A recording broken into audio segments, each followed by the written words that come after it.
Shots. What's up, everybody? We're back. Welcome to Clear Shots. My name is Seth. This is my buddy Jacob. Oh, you're a Over cunt. here. You're a fucking If cunt. you want to support the show, please go to shop.clearshotstudios.com, and that directly helps us out. We have a guest on the show today, and I'd like to introduce you guys to Mr. Brad Liverman. Welcome to the show. Hey, thanks for having me on. I appreciate it. How we doing? How's everything going? Dealing with the heat well? No, actually, my apartment's been staying cool, but once you step outside, it's fucking. Dude, it it's feels like my bad. skin's melting off. It's been bad. I don't know if we're in like a real actual heat wave or not. Is it like registered as a heat wave? Is that a real thing right now? I think so. I saw like the governor or whatever asking people to keep their ACs at like 80 or something. Like, Yeah, fuck I saw no. there was like a swamp ass warning or something like that. It was kind of wild. I never thought we'd get here. What she wanted people to save on energy, so to keep them at 80.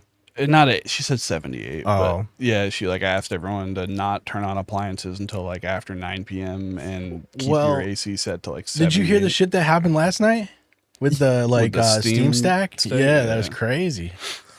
I was sitting on Discord and everybody else was hearing it, but I'm down here like in the other room. I couldn't fucking hear anything, and they're like all going outside and being like, "What the fuck is that sound?" Like they thought it was like the end of times and shit. Yeah. They were probably hoping it was the end of times. Yeah. Yeah, my girlfriend thought it was like fireworks getting set off. She kept looking out the window trying to see what it was. I guess it was like an emergency alarm. It's like a backup station for power. That's all it is. Everybody's running their air conditioners, so it's like Yeah. it makes sense that they would need that. And something must have went wrong. I don't know. It's I wasn't gonna go outside and listen to it though. That's kind of stupid. Yeah, I'm what like- if it I'm was li- dangerous? Yeah, I'm like one of those people that's like I'll be like the first one to die in like a serious situation because I'm just like it's probably nothing. You know what I mean? Like, That's just- how I am. Or that's like the mentality. when something crazy is going on outside and everyone wants to go look, it's like even if like something was blowing Yeah. up, like it's gonna get me either way. Who Yeah. fucking cares? I'm gonna keep doing what I'm doing. It's gonna get me like that much later than you. Yeah. Like we're all gonna be gone, and we're never gonna find out what it was. So Yeah. So if like a nuke went off, I'm just gonna stay playing video games. I'm not gonna go Yeah. look at that shit. Like also whatever. like the internet exists, so we can just look it up or like listen to radar scanners or some shit like radio yeah, scanners. you're just in bed scrolling. You're like, oh, that's what that was. A fucking explosion, like yeah. a mile away from Oh, you. that's what that was last night. That giant explosion. Yeah. Yeah, dude. I was like, I don't even care. So yeah, man, you're a filmmaker, Yeah. independent filmmaker. Sure, we can say that. How long you been doing it for? Technically speaking, in terms of what I have released to now, almost 2 years. But technically, I've been making stuff since I was like 14. I'm 26 now, so like 12 years. But none of that stuff's like publicly available. Yeah. Well, it's like I always did goofy like YouTube shit when I was a kid. And, it was like always like making shit. So in a way, you're like, this was before content creators was a thing, like, no one was really that. It was just YouTube was young and we were just goofing around making videos. But, sometimes you're like, if you think back, you're like, oh shit, I've been doing like that kind of thing for a long time. You know what I mean? So like, it's always kind of there sometimes. It's like a creative, like it's almost like something you always wanted to do. And it was just kind of in some minor way, I was always doing YouTube shit anyway. Yeah, I definitely have always known. Well, not always, but since I was like a early teenager, I've always known that that's what I wanted to do. Yeah.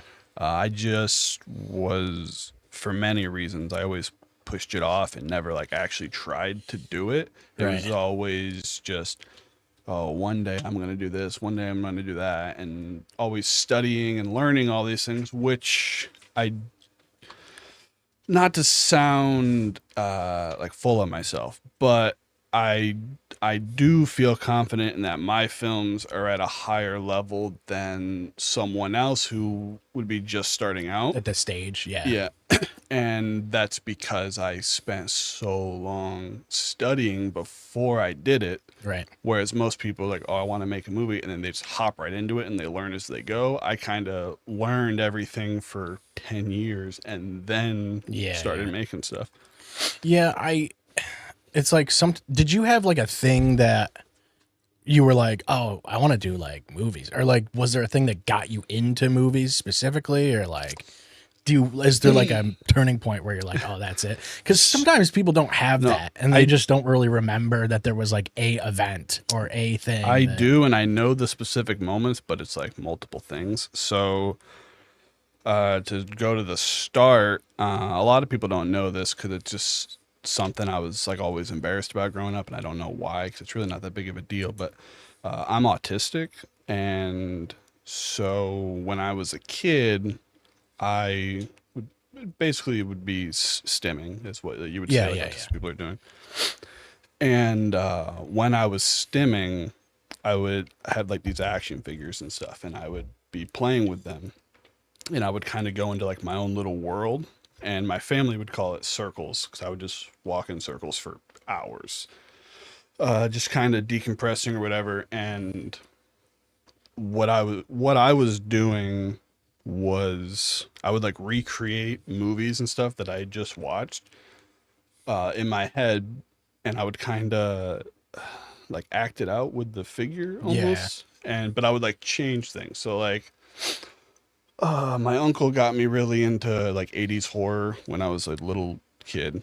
So like I would watch like Halloween and Friday the 13th and stuff like that. And so I would act out these movies, but maybe like this character doesn't die the way they did in the movie I just saw. I'm making them do something else. Yeah, it's like alternate universe or like fan fiction. So in a way I was kind of making my own movies with these toys. Yeah. I just didn't really realize it yet. And then when I was like 12 or 13, I was in a church group with a buddy of mine. It was like a youth group thing. And the church was doing a play.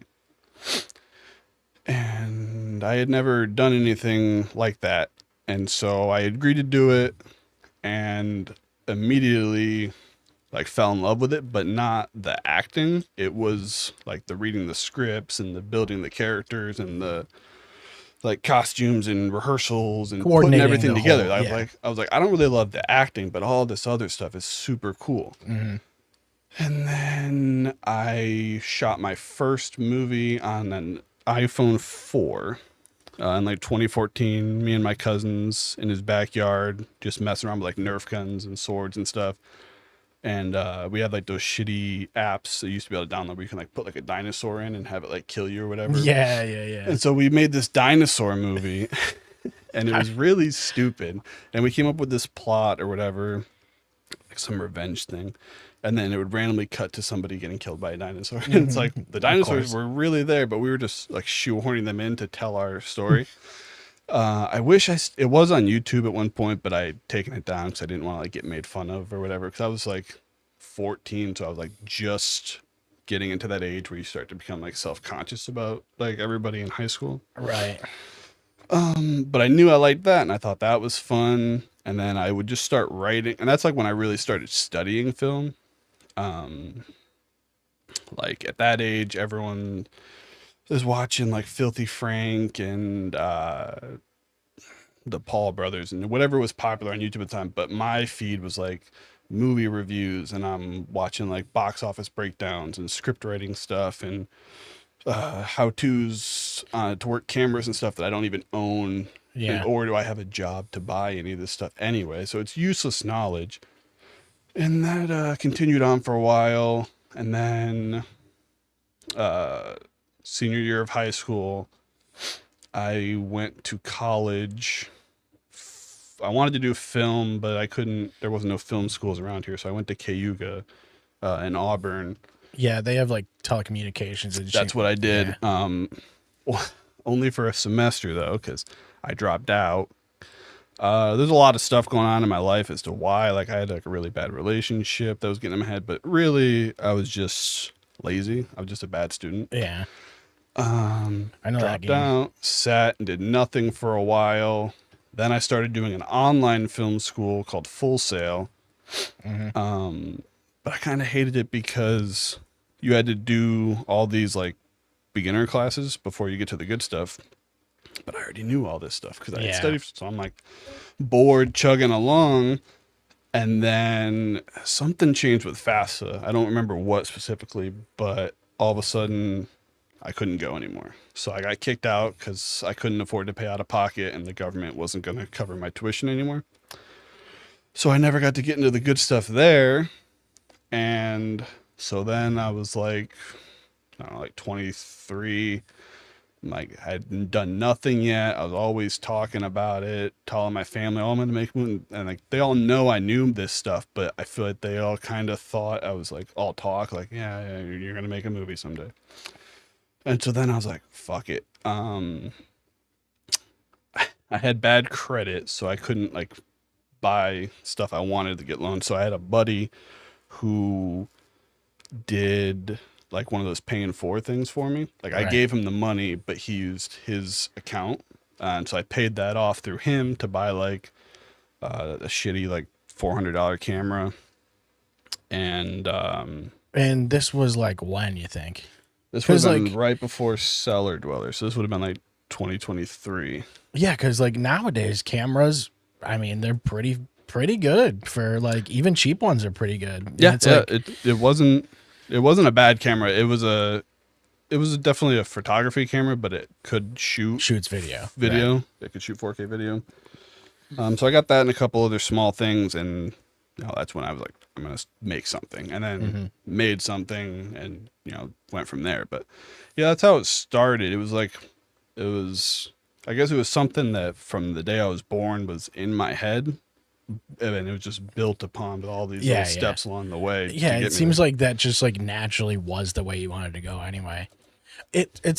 I love that YouTube exists for this reason though.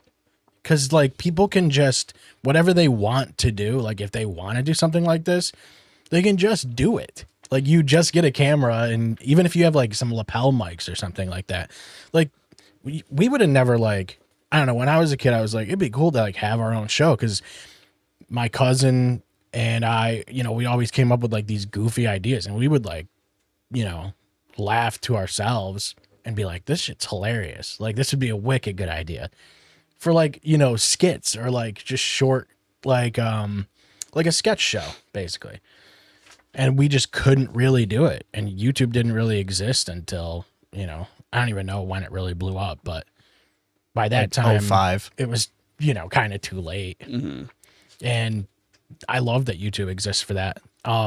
It's funny too, like sometimes I'll start watching short films and then all of a sudden my entire feed is flooded with short films.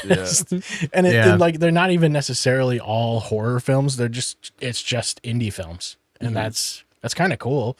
I like it because they're in that pocket where like sometimes I don't want to sit down and watch a whole movie. And some of these are just, 20, 40, whatever, it's not super long that you have to like dedicate to it.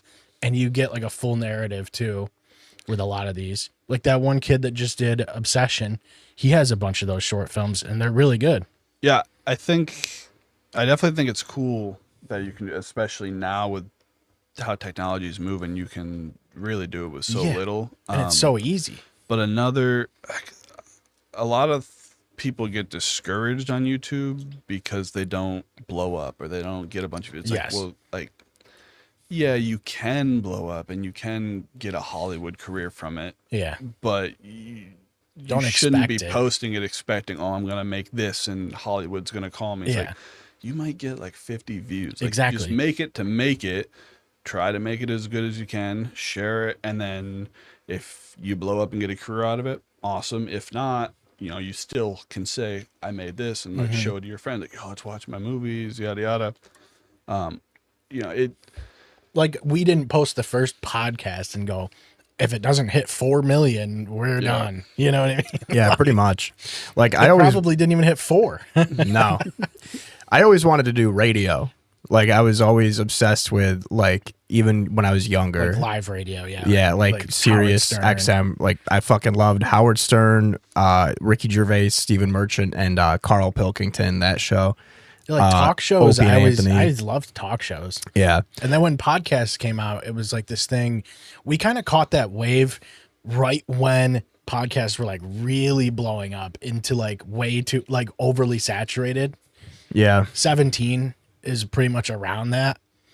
You know, there was obviously podcasts before that, like way before that, but really it was becoming like mainstream at that time. Yeah, We 'cause caught you that had, weird wave. You'd get all these weird players like Stitcher Radio and Pinecast. I was and, gonna like, say we had like our 15 minutes of fame with Podcoin, and then like a Yeah. month later they went bankrupt. yeah, yeah. They were like, "We want you guys to be our #1 podcast for our new platform," and we're like, "Fuck yeah!" We were and on, they're like, their "All front right, page. we're gone." Yeah, we were on like their front page. It was like we were like top 5 or something like Yeah. that. And then it was like I don't understand. All these apps were trying to be a podcast app, and now it's like Spotify and Apple just like put it all into their ecosystem. Now Netflix has podcasts now. That's where you get the Bill they Simmons do. show. They do actually. Yeah. That was like another one I liked. But yeah, I always wanted like, especially now because he gets annoyed with it. But I still will like, I still just listen to Opie and Anthony constantly. And that show ended in like 2015, technically.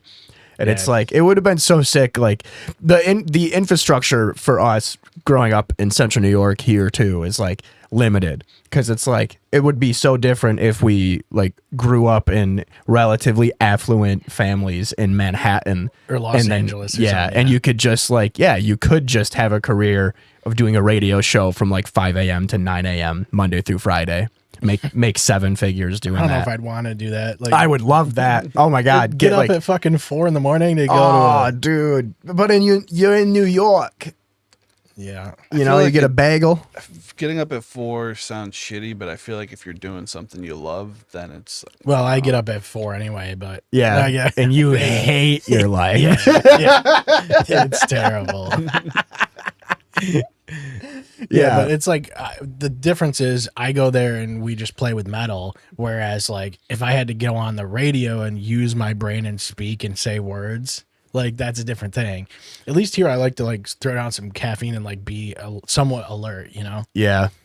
to be able to say words properly. And I don't even do that right most Yeah. of the time. So I was supposed to be a tennis star, but then I realized when I was in college that in order to play tennis, you have to go to class, and I did not like that at all. So yeah, that's kind of how I was with the film stuff. It's like, you know, if you want to make movies, you gotta go sit through. yeah, geometry. you gotta go to your fucking chemistry labs. Yeah, it's like, dude, I'm Like Yeah. what?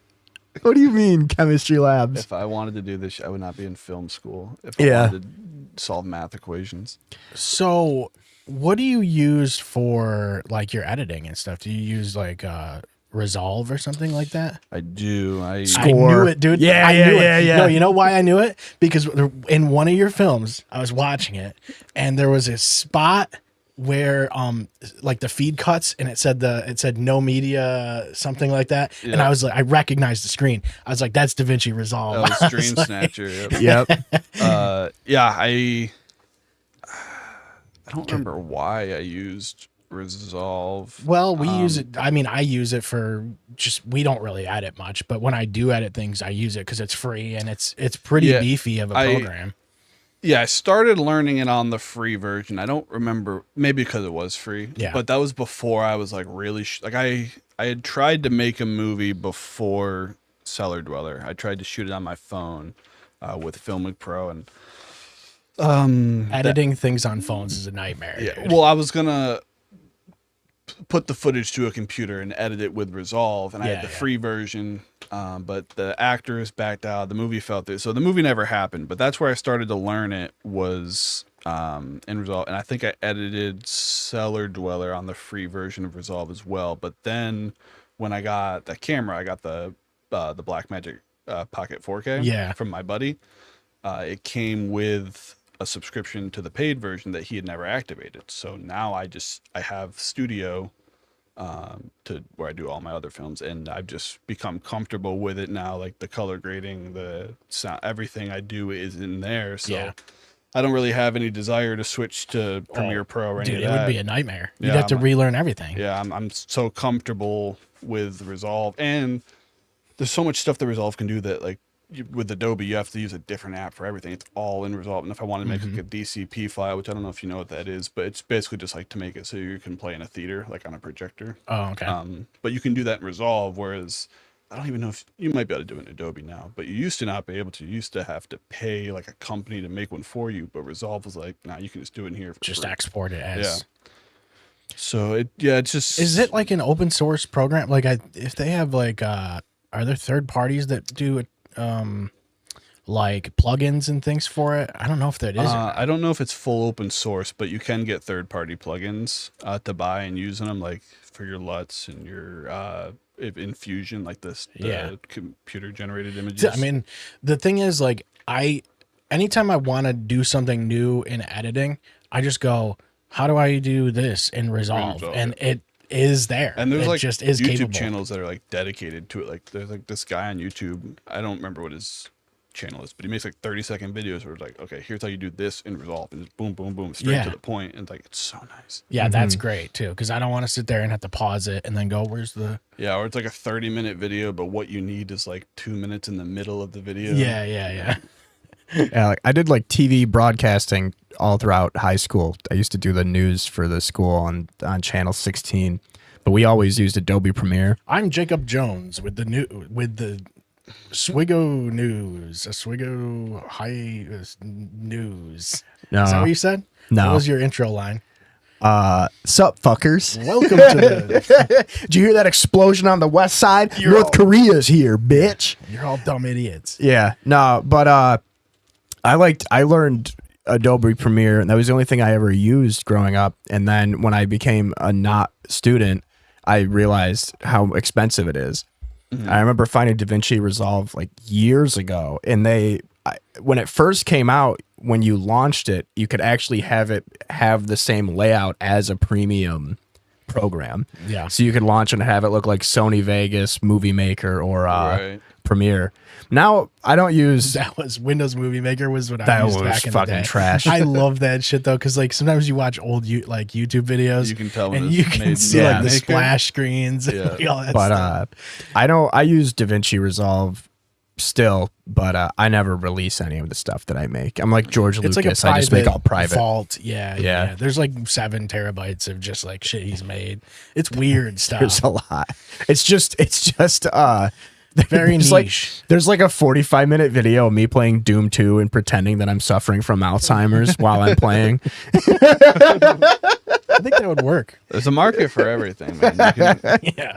It's never gonna see the light of day. somebody Your own channel. will enjoy watching. I'll Even if release it's that one when you person. release Dinosaur Forest. Dude, I wish I could. I can't. We'll do a gone. double feature. There was, so it was on YouTube, and then I deleted it or whatever, so I couldn't get it. But there was one piece of it left. It was the trailer for it, and it was on my old Facebook from when I was like 14 or whatever. But I deleted the Facebook. I was And gonna I say didn't think about it, and so now it like there's nothing left of it. it would be sick to like find that trailer and then like relaunch that trailer. But then when the movie starts, the tagline is like 15 years later, and then you guys are all aged up, and then it completely clears it. Yeah.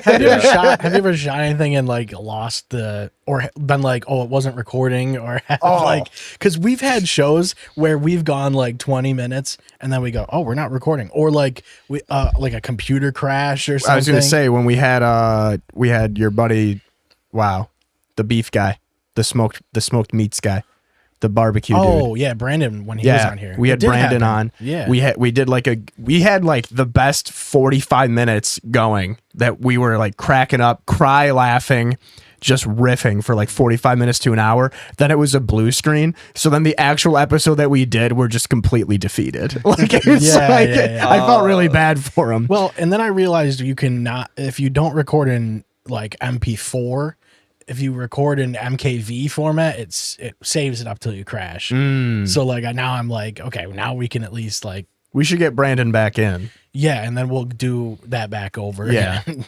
Just the beginning of it. Yeah. We'll release that separately. I don't think I ever had any instance where like we went a whole day and I was like, oh, I didn't record anything. Yeah, but 'Cause like you a couple can, 'cause I can shots. see, and I like to go back after and make sure I got it. Yeah. But when I was editing The Monster of My Mind, that one we submitted into some festivals and stuff, and it got some decent attention. But I'm gonna pull up your thing on the screen here. Windows fucking crashed on me and wiped everything. So I lost like the trailer for it. I lost all of the raw footage. Like the movie was gone, and we almost weren't going to be able to release it. But luckily, I had submitted it to the festival first, so I was able to go onto Film Freeway and like download a lower resolution copy of it. So the version that's on YouTube isn't as nice looking as it was originally. So, but I was luckily able to get something. But yeah, the whole movie got wiped because Windows crashed. And so it Oh my was gone. god, dude, it's just a And nightmare. I was just thinking, like, what if we're in the middle of talking about this and it just something happens? and that one right there, Power surge. counting down, got fucked up because when I was recording it on my camera, everything looked like it was lit perfectly. Like I was seeing no issues on my graph or anything. But then when I was editing it, I'm like, oh, this is dark. It's so dark and grainy and like was not lit properly. But in my camera, I said I was.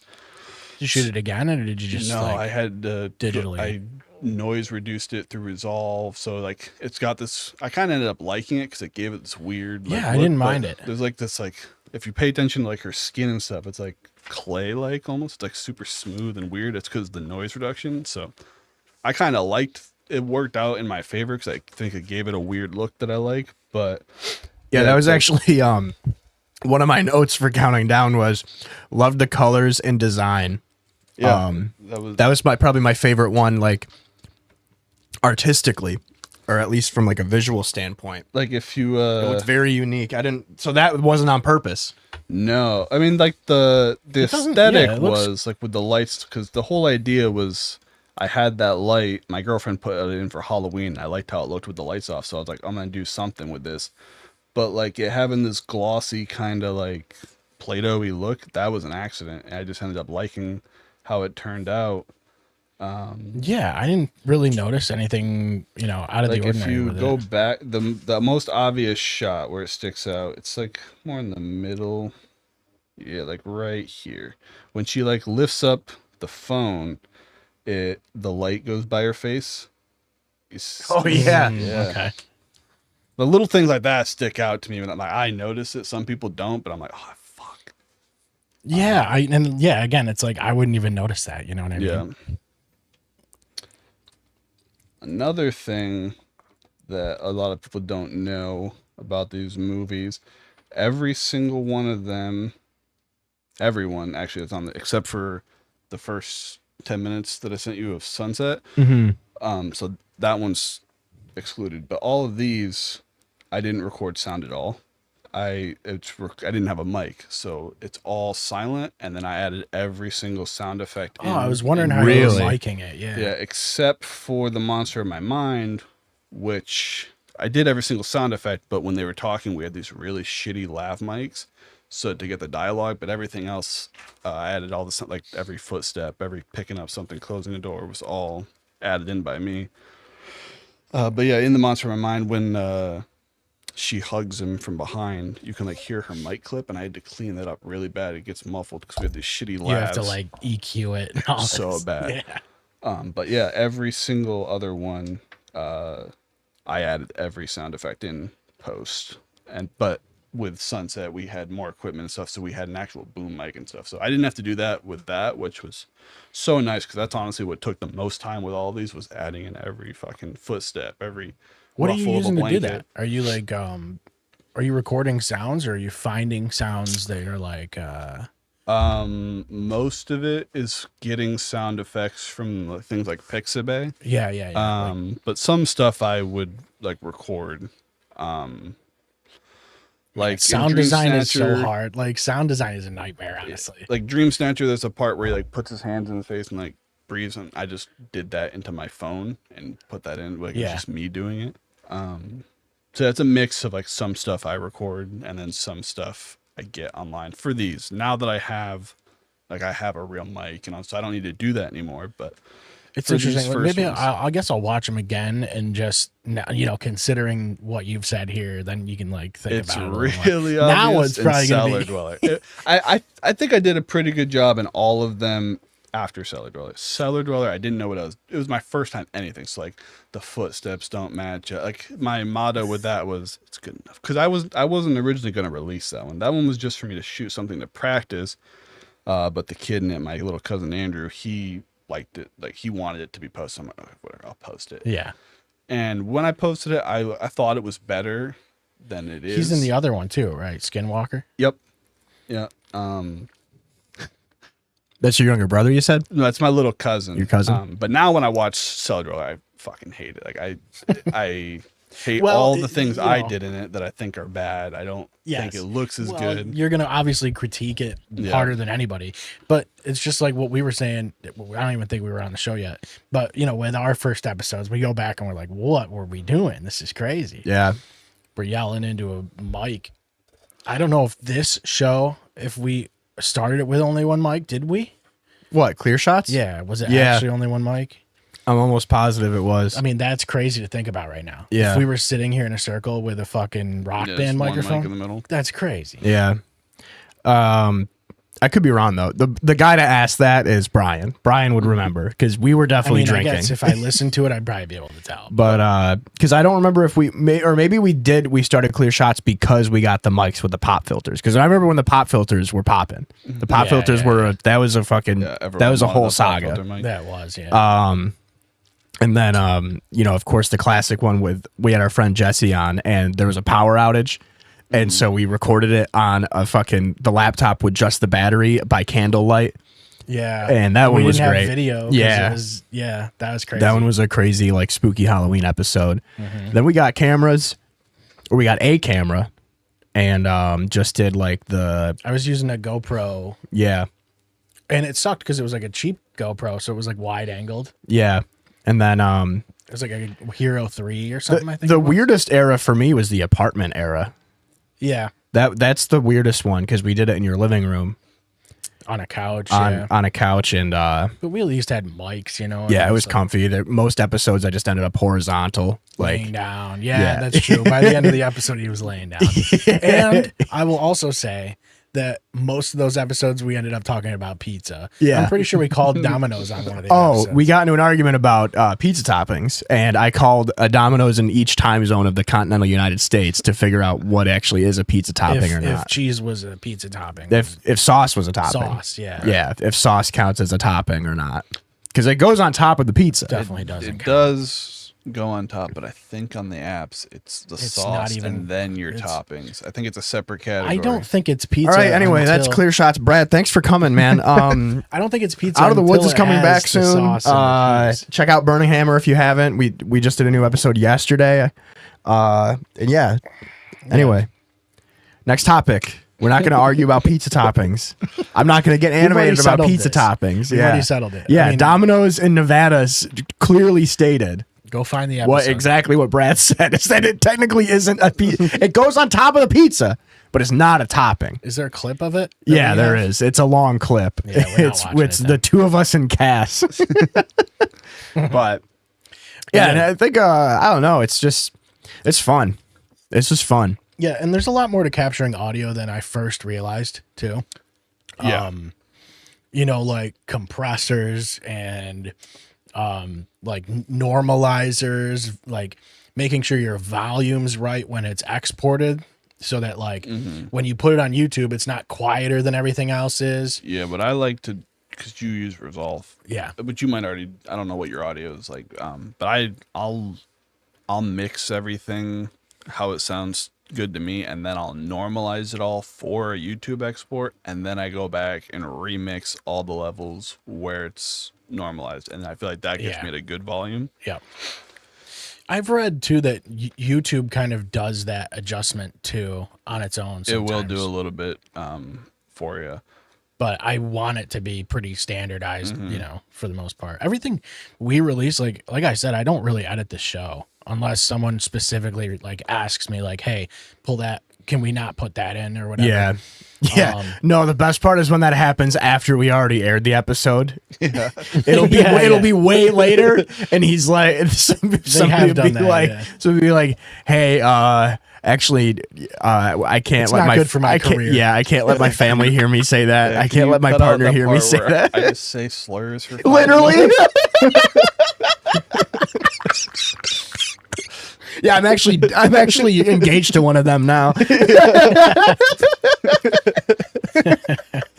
Yeah, it's funny. Oh man. Yeah, if I end up having to do that, we're just gonna have to delete the show. The whole thing, yeah. Get the Hague involved. Oh, the ADL, sorry. But yeah, I don't know. Yeah, I don't know. There's just something about creating, man. There's a guy I like a lot that talks about how like what separates like free thinkers from it sounds so pretentious, but what separates like free thinkers from like NPCs or like normal people is like your ability and capacity and motivations to create, versus consume. And I just think it's sick, man. Honestly, like I could never do. I've always fancied myself like how fun it would be to act, but I can't act because it just wouldn't I always work. feel like I could, but then the second it's rolling, I'm not an act. I'm very monotone, which I think is just part of the autism. You can't tell if I'm angry, happy. I always sound the same, so I don't make for a very good actor. But it's very awkward because essentially you're recording people playing pretend. Like exactly. It is you get secondhand embarrassment. Even like as a director, sometimes watching the actors, I'm getting secondhand embarrassment. And when you are the actor, you're getting secondhand embarrassment. Exactly. So it's just something you kind of got to get over. And you're like, we're making a movie. Like it's awkward right now, but when you see it in the movie, it's going to look cool and it's going to feel better than right now where, it feels really where weird. You're reacting to something that's not there. Yeah. Maybe we are actors because like we pretend that we're like best friends for the show, but we actually don't talk in real life and don't hang out. We actually don't even know each other's real names. Yeah. Well, we've never met. Whenever I have someone new come on to like one of my films now, and I love Andrew and I mess with him all the time, so it's fine. But I tell him you can't be a worse actor than Andrew in Cellar Dweller because when that monster shows up behind him, he just stands there and just like side eyes the fucking like there's this little kid and this monster behind him screaming, and he's just chilling, just looking side eyes. Which to his credit, there was no monster really there. It was my buddy just standing there with his mouth open wide. So really, he just seen this fucking weird dude behind him. But yeah, so I'd tell people like, don't worry about it. Like no matter what, you cannot be the worst actor on my channel anymore. So and that seems to help people, and they kind of it gives you a loosen up baseline. after. And he can use that comment for fuel. Yeah. Well, then I had Andrew come back with Skinwalker, and he did a lot better. That's actually one of the things we were talking about earlier because we went through. I actually fucked up. I didn't watch Dream Snatcher. That's the only one I didn't get to. Oh, really? That one's one of my favorites. But of course it is. Of course it is. I saw that on the list, and I was like, oh, I think that's the only one I didn't watch or take notes for. I got pissed off though. So all of these were dreams that came to me, except for Baby Monitor. Well, kind of Baby Monitor, but all of these were like dreams. And I'll wake up when I have and even Sunset started as a dream. I'll just write down like, quick little thing of what the dream was, and then I'll revisit it and turn it into a movie. But Dream Snatcher, I had this idea of like a machine that you could wear at night and it would record your dream. So when you wake up, you can hit play and it's a Quest 2. You can watch. You could watch what your dream was. That's what the original idea was. Like you could watch it like a video. It would like, create something. Didn't have the budget to do that, and so we ended up. I borrowed my cousin Julius's MetaQuest and made that the Dream Snatcher headset. But right after I made this, it might have been right after I released it or not, I saw this fucking Instagram ad for a machine that would record your dreams or whatever, your brainwave, like a real ad. I was like, are you fucking kidding me? Like, I just came up with that idea, and now people are gonna think I ripped this off. Yeah, that one. That would be so sick. That would be so dangerous. Can you imagine? That'd be like a blackmail tool in a second.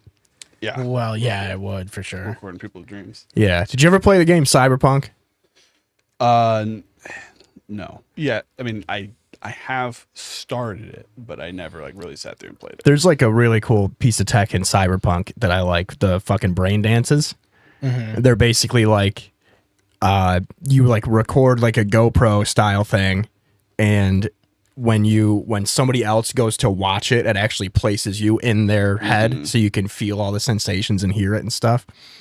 Yeah. And that would be sick with the dream thing. I want to get around to it. The furthest I ever got into that was like the first time you go to that dude's basement or whatever to get the new, like the new eyeballs. Yeah, it's like the very beginning, and then for whatever reason, I never end up finishing it. I always get distracted by something else, but it's on my list of stuff to get through eventually. Yeah, it's worth playing for sure. I would play it again, honestly. I think I played it twice, but that was like way back. That was when it came out. Yeah. Now, do you have like who are your biggest like inspirations filmmaking wise? Like, do you have? Yeah. Do you have? So I guess this one would be kind of. I guess it's kind of controversial because a lot of people hate him for some reason. Is it UA Ball? No, it's Zack Snyder. I remember. Really? I remember. 300. I like this guy. I didn't really know who he was as a kid, but I knew his movies. But I remember, I think it was when Batman v Superman came out, and I was sitting in the theater watching it, and I didn't care about him at the time. I was like, it's fucking Batman and Superman. But I'm watching, I'm like, this movie is fucking like beautiful. Like it looks so, and I think that movie, I guess I had always had it, but that movie really like gave me an appreciation for like cinematography. And I'm like, oh, it just looks so like, and then I got mad when everyone was hating the movie. I'm like, oh, fuck you guys. You don't know what you're talking about. This movie's good. Having been removed from the movie, I still like it. I get why people didn't like it, but yeah, that movie immediately made me fall in love like with his work. So I started watching all of the other stuff. Yeah. What is he like? He did Dawn of the Dead, 300, Watchmen, Justice League. Yeah, Batman v Superman, Man of Steel, Army of the Dead, Rebel Moon.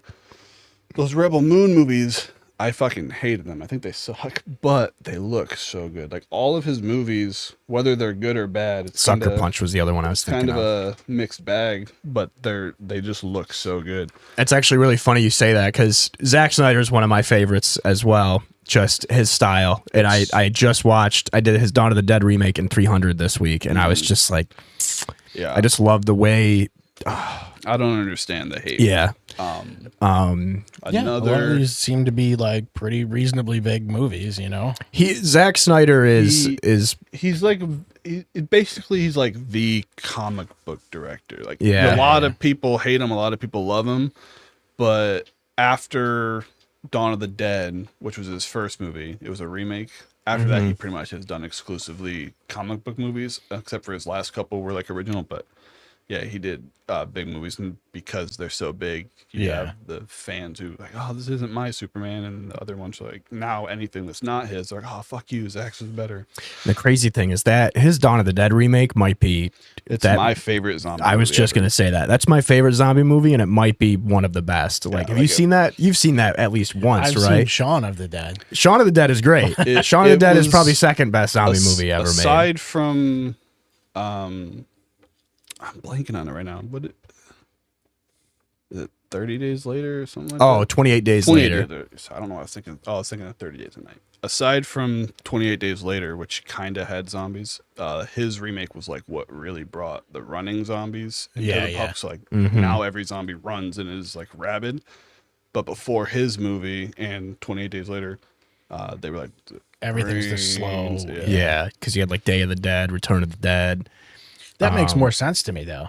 The slow guys. It makes more sense because they're rotting corpses, but it's not scary. I'm not scared of but I'm scared of a fucking decaying person sprinting at me. Exactly. Yeah, I can't spin move him as easily as I can. Like Left 4 Dead is just the Dawn of the Dead zombies, pretty much. Yeah. They don't bite you though. You don't get infected through the bites. That was the thing. Like I love zombie. This is a total sidebar, but like as I was watching Dawn of the Dead the other night, I was like, I love that zombie movies never call zombies zombies, and like every zombie movie takes place in a universe where zombie movies don't exist. Yeah, they've got like some Yeah, it kinda does, for it. yeah. They call them like Z's or Yeah. Z's. Like they're like, there's the part in Dawn of the Dead where they're like, you gotta shoot him in the brain, you gotta destroy the brain, and I'm like, no fucking shit, it's a zombie movie. Yeah, they're never like, wait, I've seen this before. You guys didn't play Resident Evil, like, come on. Yeah, that is weird canonically. Yeah, but that movie also brought us Richard Cheese, the fucking the swing music, the lounge music guy that does covers of rock songs. Yeah, that's true. But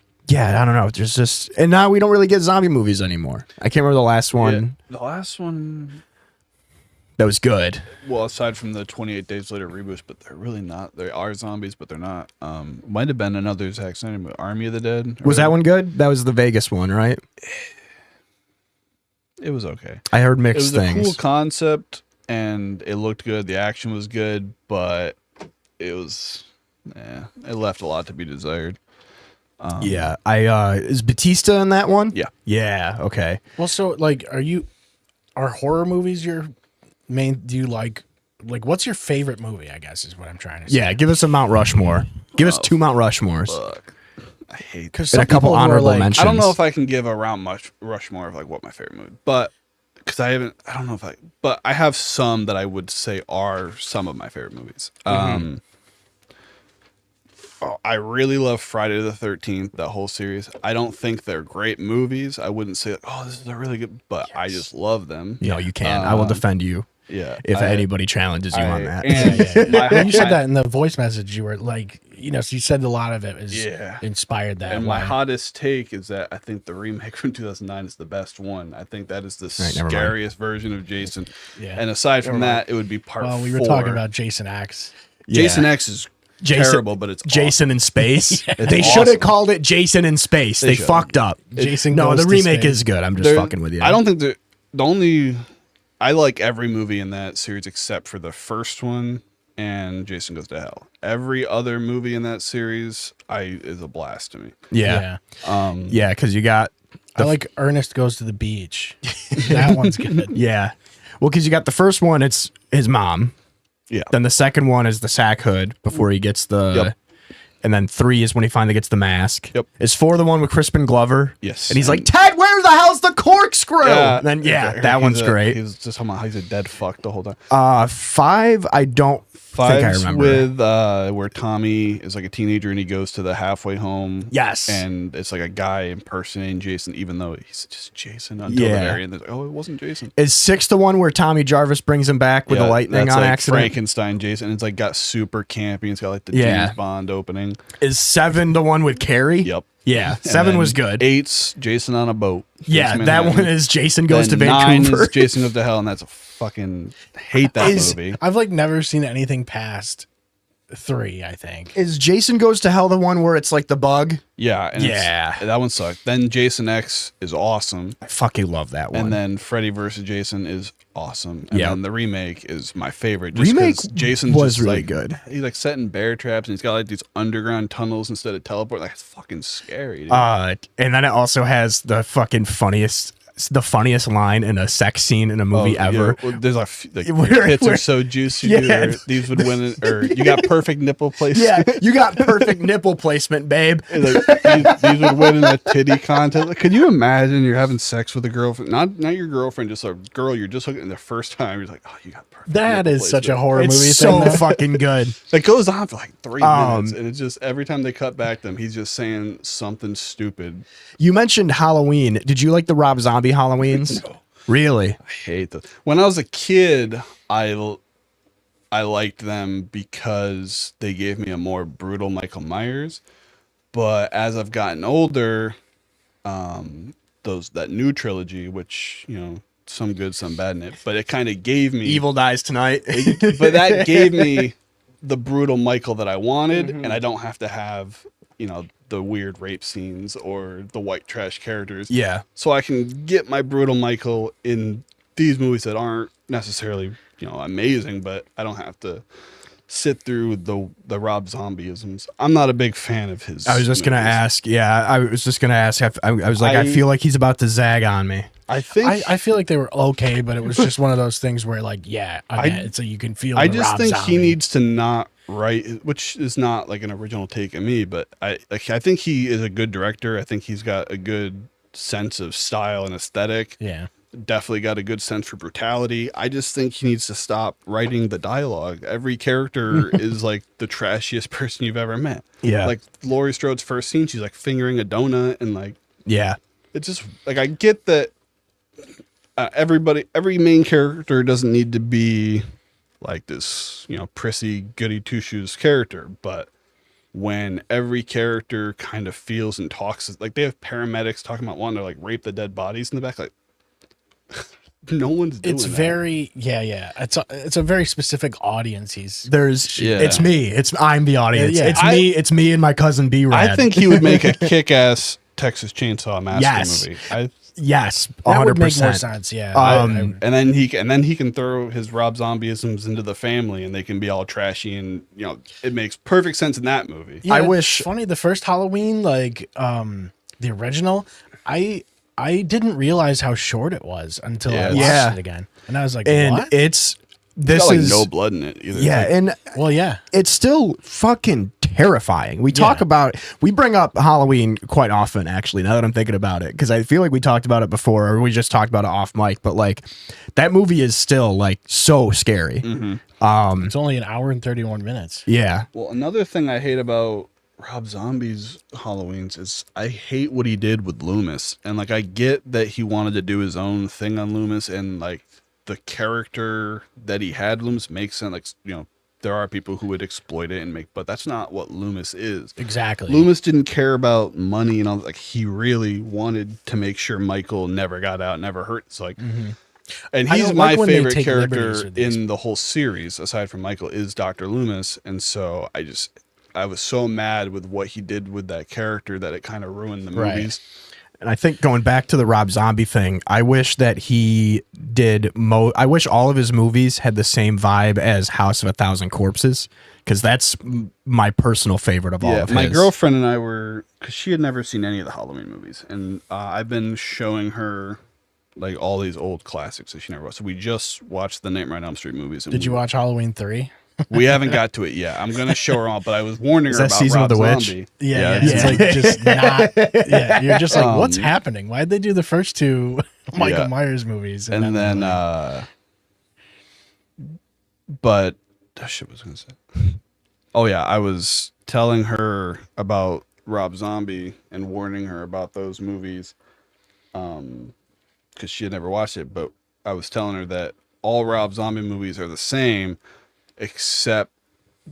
but where it works the best is House of a Thousand Corpses. It's got the coolest like aesthetic, and it's colorful with the carnival kind of. And that's atmosphere. where the dialogue like just fucking nails it for me, like, because it just makes sense. Have you seen that one? It's like if it's that makes sense to me, but when you take a franchise that's already existed and try to Rob Zombie it, that's when it's different. That's kind of what my complaint was. It's like, I don't mind. Yeah. Like, art's art. So if that's the kind of art he wants to make, that's cool. There's definitely an audience for it. But like, don't shove that into Halloween or whatever else. I don't like when they take liberties with characters in general. Like, I was watching the new Star Fox game, and I was like, I've played Star Fox 64 a million times. He was playing it when I got here. And they they kind of made Fox a little more greedy. Like they basically made it so that Star Fox as a unit is like a mercenary squad just trying to make money, which they were. But in N64, like in that version, they never really made that the thing. They made them more noble and like trying to save the Lilat system. It was like, I don't like when they necessarily take liberties like that and try to change it. Yeah, I'm the same way, especially. Like, I just watched the new Silent Hill movie that came out in January. Oh God! It's like the adaptation of Silent Hill 2, and my girlfriend had never played the game or seen the movie, so she was going in completely blind. I was going in having played the game, not seen the movie, and I was so fucking mad at what they did with James and like all of a sudden he like mercy killed his wife, not like out of his own. Like they tried to make him like this good guy, but they made him boring, and like you're missing the whole. And aside from all the other shit that they got wrong, like so much was changed. But even just with James, I'm like, you took this guy who was like interesting and kind of a bad person, and made him like, or tried to make him this sympathetic like hero who like. It's not even the same thing. It's like totally different character. I didn't like. That's why I think a lot of people would agree with me with the Halo series. You have literally John 117, who's like this stoic like one-liner guy in all the games, and then they just have him be some guy, just a blonde-haired dude who like takes his helmet off and reveals his face immediately. It's like, no, the whole thing is like he's supposed to be not really fully human. Kind of, I actually completely forgot that I watched the new Silent Hill movie until you just mentioned it. It like completely disappeared from my brain. It's bad. And they fuck up the characters too, because they make all the other women in the movie they were projections of his wife when that wasn't how it was at all. Like all the characters in Silent Hill are their own thing, except for one. But it was. They turn every character into Maria essentially, and it's like. Yeah, my girlfriend she's like, what the fuck's going on? I'm like, yeah. And then like when Eddie came in, she's like, why is he leaving? I'm like, oh, he'll be back. He doesn't come back. I'm like, yeah. We're like, at the end of the movie, I'm like, I guess Eddie's just fucking gone. Yeah. He's not in the movie anymore. Insane. They just forgot. But, I went back and I didn't finish it, but I started to rewatch the first Silent Hill movie from like 2006 with Sean Bond. We're gonna watch that tonight because she wants to watch that one now. That one wasn't bad, but it's so much better now compared to all the other ones they made. It makes me mad. I mean, I get why, because Pyramid Head's cool, but like Pyramid Head shouldn't be there. The nurses shouldn't be there. They're part of James, but it is. In terms of a movie, it is better, but it's by the same dude, which is weird. Crazy. Yeah. And the thing that got me, like, it felt like a dagger through my heart, where the whole time he's like, say hot. He's like, I love Silent Hill. It's my favorite franchise. I'm gonna do it right this time, and then he just fucks it up. Changes. Like he added the most. Like, I'm telling my girlfriend, I'm like, this story's so good. It's like one of my favorite stories and like everything. I'm like hyping it up. And then I'm watching it, and all of a sudden, like, she's not sick of cancer. She was, like, part of a cult where they poison her. I'm like, what the fuck are we doing? Why screwed it up? Are we changing this for no reason? Yep. It really is insane. It would be like if you made a Crash Bandicoot movie, but like him and Cortex were actually friends, and they were just fooling. Yeah, they were just playing pranks on each other. Yeah, like it's so stupid. The moral of the story is don't take an IP and like take liberties with it. Yeah. Well, I remember reading a thing, especially because of the Halo show. And it's funny because like my parents don't play video games. They loved the Halo show, and like I thought that was really funny, but it's like, it's probably fine if you don't know anything about the actual. But what I read about it was that like a lot of these things that end up getting made with licenses or like other IPs or whatever, it's like stuff that's already written that they don't think there's a market for. So then they slap the IP. They did that with it. Hellraiser. Like everything after Hellraiser 4, I think, were spec scripts that they're like, fucking throw Pinhead in there at the end. And now it's a Hellraiser movie. I remember reading back in the day that there was going to be a Halo movie, right? And it ended up turning into District 9. Yeah. And District 9 was awesome. District 9 was. Who did District 9? Was that Blomkamp? Yeah. Neil Blomkamp. And he was attached to do the Halo movie for a long time until that fell through. Yeah.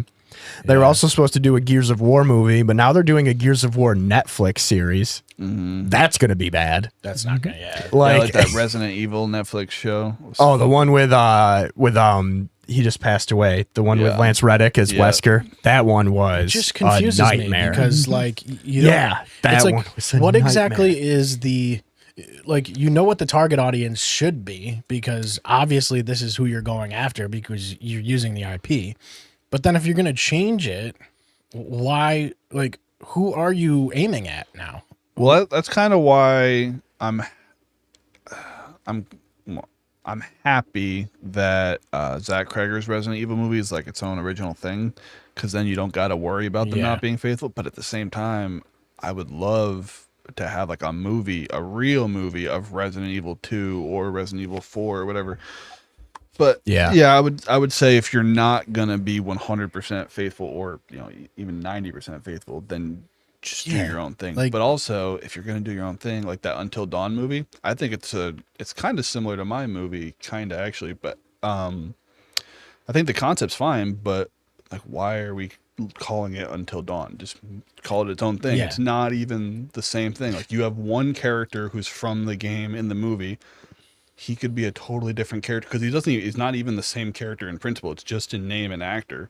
So make him a totally different character, call it something else, and now people are going to like your movie a lot more because they're not comparing it to this game that is nothing like. It's this cool new horror movie. Yeah, it's fully detached now. That was the weird thing about the Until Dawn movie, because the Until Dawn game and the remake are just movies that you play.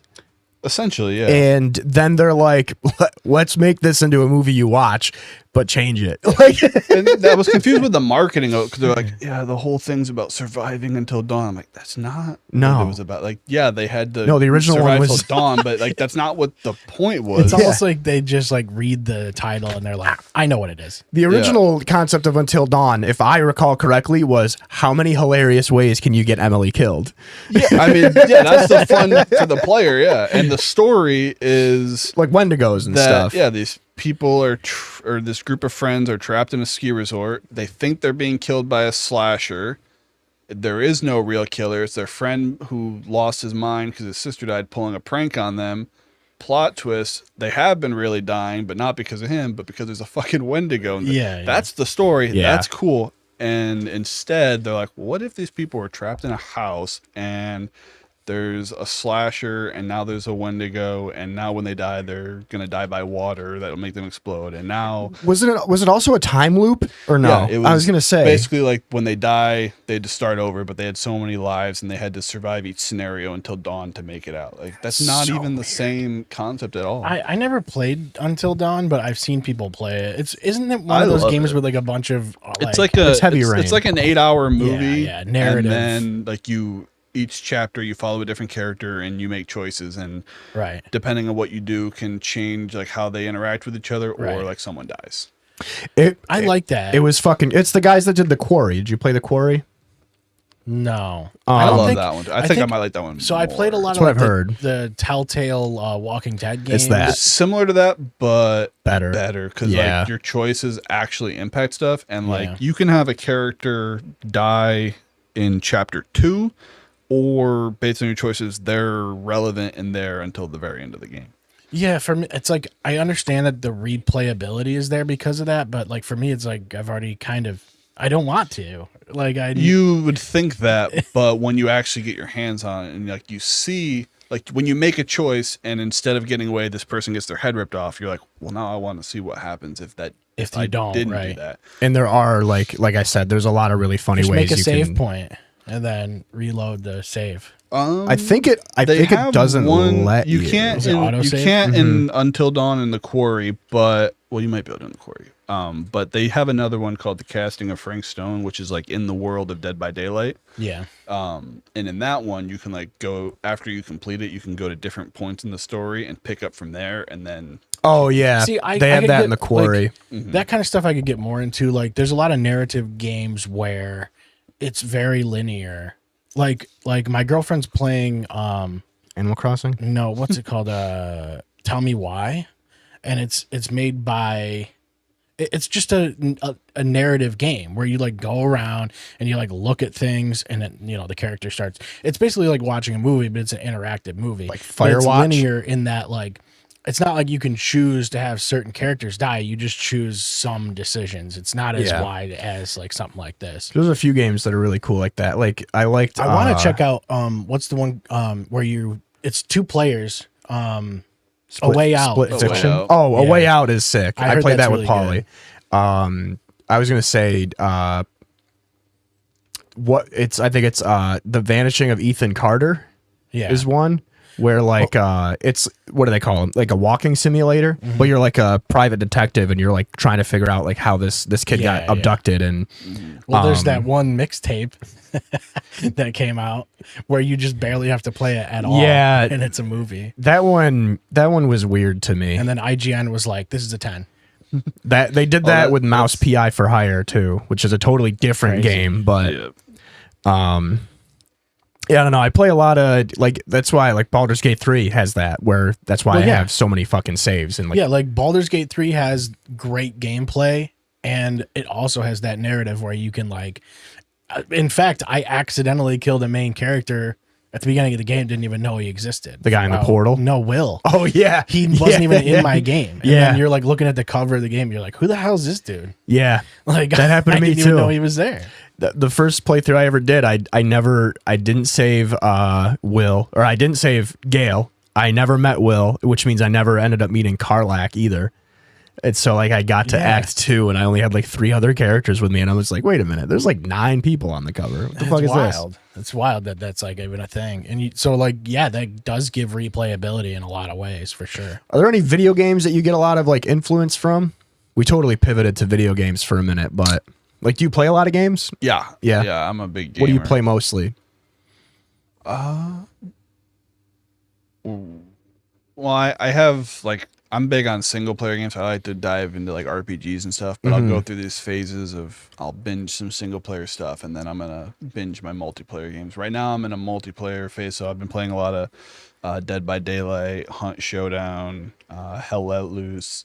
I like Fallout 76. Dude, Hell Let Loose is wicked cool. Yeah. Hell Let Loose is sick. They have a Vietnam expansion now, right? Yeah, it's coming out in August. The Vietnam That's going to be it for me. Yeah, that game's wild. But for single player games, I'm big on RPGs, but more like I don't like the top down ones like Baldur's Gate and stuff like that. I'm more like third or first person. So I'm big on like Oblivion, the Oblivion remastered. I love Kingdom Come Deliverance 1 and 2, Fallout New Vegas, Fallout 3, Fallout 4.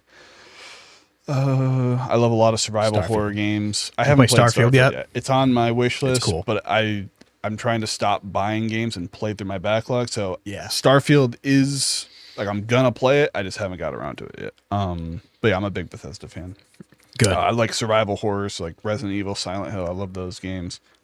Yeah, Bethesda Red Dead does Redemption like 2 is fantastic. I'm not big on GTA like everyone else. I'm a Red Dead guy. With you there, 100%. I just reinstalled RDR2 because I've never finished it, but that's crazy. I've actually started it 2 different ways. That's how my brothers started it like 10 times, and I keep telling them like you gotta go through the end. At least until chapter Xbox, 6, and then I started on chapter Steam. 6. Yeah, because like I think we talked about this. The first one was great, so I was like, I'm gonna like it. It's just like It's like, have you ever seen Sons of Anarchy? Yeah. Okay, it's kind of like watching 7 seasons of that, but they're cowboys. Right. And so by the time you finish the game, you feel like you just binged a whole show. Literally. And like you're like wrecked emotionally at certain The points. first one was crazy because you like get to a point where you're like, oh, this is the end of the game, and then it's not. Yeah. And the same thing. Yeah, you're gonna hit in a point in Red Dead 2, you're like, oh, that's it, that's how it ends, and then you've got 10 more hours. Okay, that's great though. And then like my favorite part of Red Dead 2, which I didn't realize until because I've beaten it like 3 or 4 times, but like the stranger missions and the side quests, whatever ones you don't finish, you can continue after the main story is over, and that changes actually the results you can get too. So there's a lot of missions because I just did them all in the beginning. Yeah, like before. So it actually depends on when you do, like when. Yeah, and then like you basically have to start all of the stranger missions before the tipping point of the story, but then you can finish them after the fact, and it's just fucking cool. There's something that happens, and depending on if you do it before or after this event, the perspective of everything changes, and the world changes too. There's a time jump, so if you do it before, like there's, and the cool thing about the game is when you're playing in the first couple chapters, you'll see like houses being built and stuff, and then they're built in the later they're built, and the really world's cool. different. Yeah, because that does happen in the first one too. It's a time jump, right? Yeah. My favorite part about 2 was exactly that, was like cities that were like houses being built, and like Blackwater, which was like the main city in the first game, is just a little town in the second game. But then by the time you get to the time loop, it is just Blackwater from the first game, like fully realized. And like, yeah, that's cool as hell. It's pretty sweet. And yeah, it's like it just takes a long time to play that game. It's like very, very long. Like the first time I played it on Xbox, I went and found that like the special horse thing out in the mountains. Oh, the White Arabian. The White Arabian. I gotta get it every time. Yeah. And so now it looks booted crazy it up on Steam. though, I was when like, you're I riding gotta go do it's that so one. I small. was just gonna say that it's like you're riding a little pony. Yeah. But it's the fastest but it horse. rips. And then like I love when you ride it and people pick on you for your horse and you go to race them and then you're gone. You're like in a fucking Ferrari. Yeah. But in terms of inspiration, Sleeper horse. I don't know if I get any from game, maybe subconsciously. Definitely more movies. Go back to the Mount Rushmore. I get like 80s horror and stuff, I guess, would be like important. I don't know if I'd put them on Mount Rushmore, but in terms of like my favorite movies, I really love the movie Drive with Ryan Gosling. I think that movie, it's so simple, but I just love it. Prisoners by Denis Villeneuve is it's so fucked up, and like it's a gross, depressing movie, but I love it. Butterfly Effect. A lot of people hate that movie. I think that movie's great. Never understood the hate. I've liked it since I was a kid. It's very like similar to Prisoners. It's gross. I think it's a theme with me. I like gross movies like that, but not like Rob Zombie gross. This kind of gross. Yeah. You like refined grossness. Yeah. I think there's a thing where like anything you're doing creative, you're subconsciously you are influenced by things that you've seen in the past, regardless. And it's not really on you. It's just what you know. I think I know why a lot of people don't like Butterfly Effect, and it wasn't a thing I realized until later in life, which was depending on which version of the movie you saw, whether it was in theaters or from like Blockbuster or buying it, they were all different endings. Yeah, I know there's 4 endings. I've seen 2. I think I looked at my personal favorite ending is where it doesn't make a lot of sense, but where he kills himself as the baby. Yeah. It doesn't make sense that he can do that because, technically he's going back, but he's still a baby. Doesn't make sense, but I like the concept of it more than. But the ending where like he sees her on the street isn't a bad ending either. The one part I remember people always tearing that movie apart with was when he's in prison and he goes to prove to the guy that he's got the scars or whatever. But it's like if he went and did that and then came back, he would have just had them anyway. Yeah. So it's like you broke your own time travel rules. Yeah. it is one of those movies where when you I love that. But that's movie. how every that time movie's awesome. Well, that doesn't make sense, and that is an issue. But yeah, it's like one of those. Well, I'm not a huge. I mean, sometimes I can't help it if like something really sticks out to me. Like, oh, okay, that ruins it. But usually I can kind of like, okay, whatever. Like, look, we're not time travel experts. Yeah. Like, time travel's not real as far as we know. Yeah, so time travel. Who the fuck knows what the real rules are? Time travel bothers me sometimes. And it's like it gets your goat. He's a butterfly effect hater. It just bugs me a little bit when there's like you start getting confused in timelines, and then you're just like, why do we need to convolute things like this? I do think that it should be avoided when possible because it, like you said, it does get messy. Yeah. And I do think it's a lazy thing that filmmakers rely on. Oh, time travel. None of it happened. Or like we're gonna Inception fix it. too, like where you have like these, like jumping loops. But Inception 2? Inception. Or you mean Inception as well? Was there a second one? No. You're thinking of Source Code, which that movie was sick. I'm not thinking of Source Code at all. But, definitely not. Yeah, horror is definitely like my favorite genre, I guess you could say. But it's not like I love all movies. So like I'm really big on like comedy. Like I love like Superbad, Step Brothers, 21 and 22 Jump Street, Basketball, Tropic Thunder. I love Tropic Thunder. Have you ever seen MacGruber? Yes. Okay, good. I grew up watching Tropic Thunder because my mom loved it, and I think it's hilarious. I showed it to my girlfriend one time, and I'm sitting there laughing, and she just got a straight face, and she's not laughing at all. I'm like, oh, come on. I really love Friendship. You guys know Tim Robinson? Yeah. I think You Should Leave is like one of my favorite shows ever. It made me laugh every time. But his movie Friendship, I went and saw that in theaters. I was fucking dying the whole time. Yeah, I've seen I think You Should Leave like way too many times. Yeah, I watch it on repeat. Oh my god. Oh, and Workaholics, It's Always Sunny. Those are like my comfort shows. Sunny's my favorite show ever. I think it is also my favorite show of all time. It's so good, dude. So yeah, big comedy stuff like that maybe influences me a little bit because there is not in my short, but in Sunset there is some humor to it.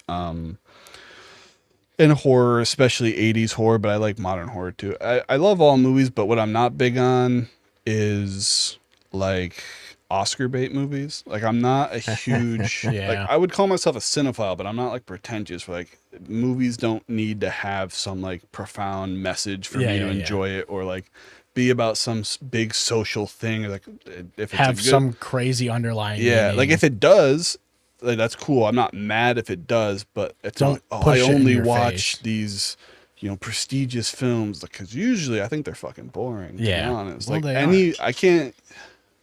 I can't even remember any movies that have been nominated for Oscars, like the Best Picture and stuff.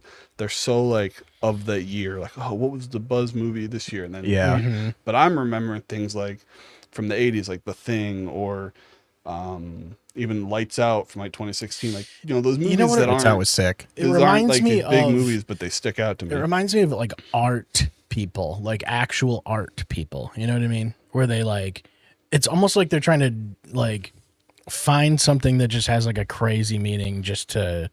It's like almost a virtue signaling. It makes me think of like prog rock guys, but not prog rock fans, but prog rock guys, like gatekeeper guys. Yeah, there definitely is. It's not everybody. Some people genuinely just like those types of movies, but there's definitely auteurs, a group of people who think they're better than you. Yeah, like, oh, I understood this movie on a deeper level than you, and well, it's actually about this, but you don't understand. It is fun to be that guy I think it's sometimes, funny though, when the movie clearly isn't that way, and they're just like, yeah, but this is actually about this. Yeah, it's like, no, it isn't. Yeah, like Backrooms or some shit, and it's like Obsession was. I liked Obsession, but it's been a month, and Twitter still like, oh, like. Here's what the Bear was the villain. It's like, I'm sure Bear bad. We got it. There's probably like YouTubers that do that too, though. Yeah, but that's what it is. It's like YouTuber style, trying to break shit down. Like all these YouTubers that are covering GTA 6 right now, they're just like looking at like stills, like that photos. Was the funniest part was because I like to watch filmmaker interviews. Is like. Part of my thing. I'll watch directors and stuff, and I've been watching a lot of stuff with Curry Barker. I had followed him before, like with his That's a Bad Idea, because I thought it was funny. Yeah, but he's great. I've been watching his interviews now, just to like kind of maybe get some insight on something for me to learn. And it's funny what we're talking about, where everyone's like digging deep into Obsession. Oh, it really means this. And in interviews, he's like, no, I didn't mean that at all. Like they're like, oh, well, he's called Bear because the whole thing where would you pick to be alone with a man or a bear, and he's like, no, his name was just Bear because I thought it was cool, like just to make him stand out. Like, so people look into things and they find these deep meanings of because they want to project something onto it, or the movie made them feel something and they're trying to project whatever it is onto the movie. But like the movie doesn't, like, it's cool if movies make you think things or feel things, but they don't have to speak for you. You can interpret something some way and have it like, you know, make you feel something or inspire you or whatever, and that not necessarily like be what the movie was actually So that's about. why I love things like Backrooms, where it's very vague and he doesn't give you details about like, this is how it was built, this is who's in charge of this is what it is. Like it leaves everyone to be like guessing and drawing their own thing. That's awesome. I love that kind of shit. I love specifically what you were saying too about like people trying to dissect and like extract meaning from things, especially when it's something that you don't need to extract meaning from. Like there's a game I really like called Cruelty Squad, made by some like Swedish or Swiss guy, and it's just a really ugly game. It's really fun and really in depth, but just like the visuals and the sound design are just like purposefully just low budget and ugly.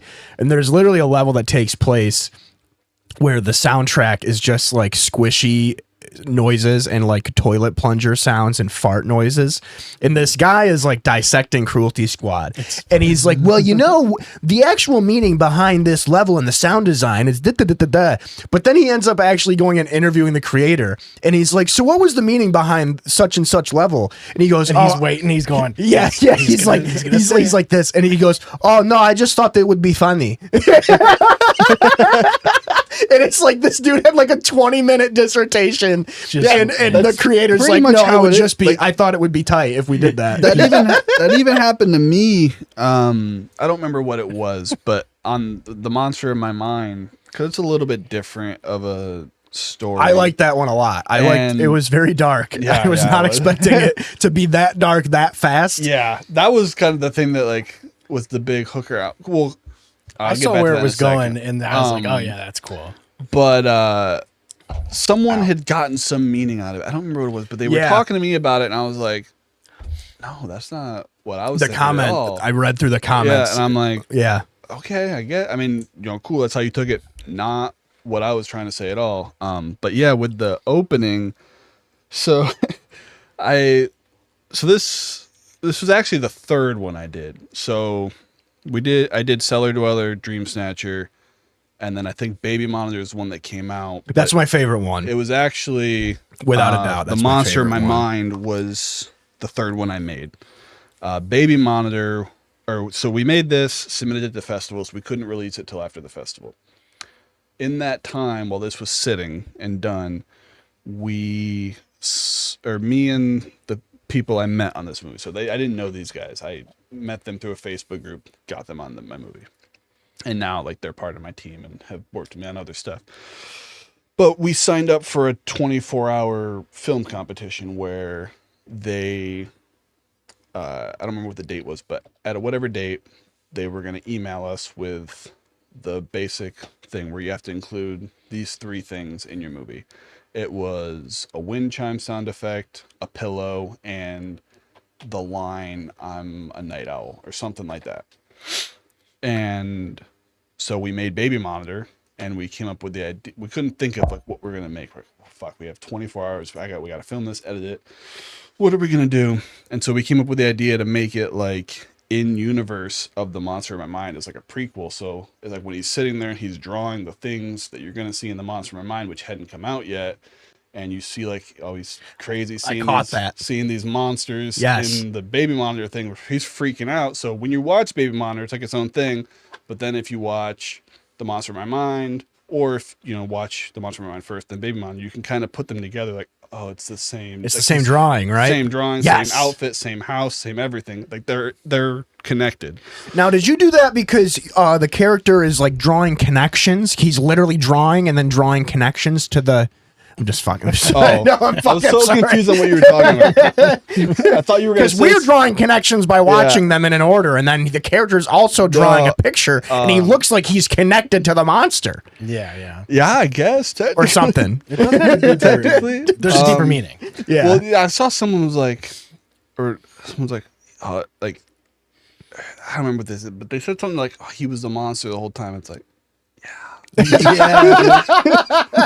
Wait a minute. Next, you're gonna tell me Neo was the one. I thought the title and everything you just watched for 10 minutes made that pretty clear. Have you ever seen Iron Man, dude? That was Robert Downey Jr. the whole time. and he wasn't in blackface either. And someone else was like, "Oh, I saw the twist coming." I was like, "What twist?"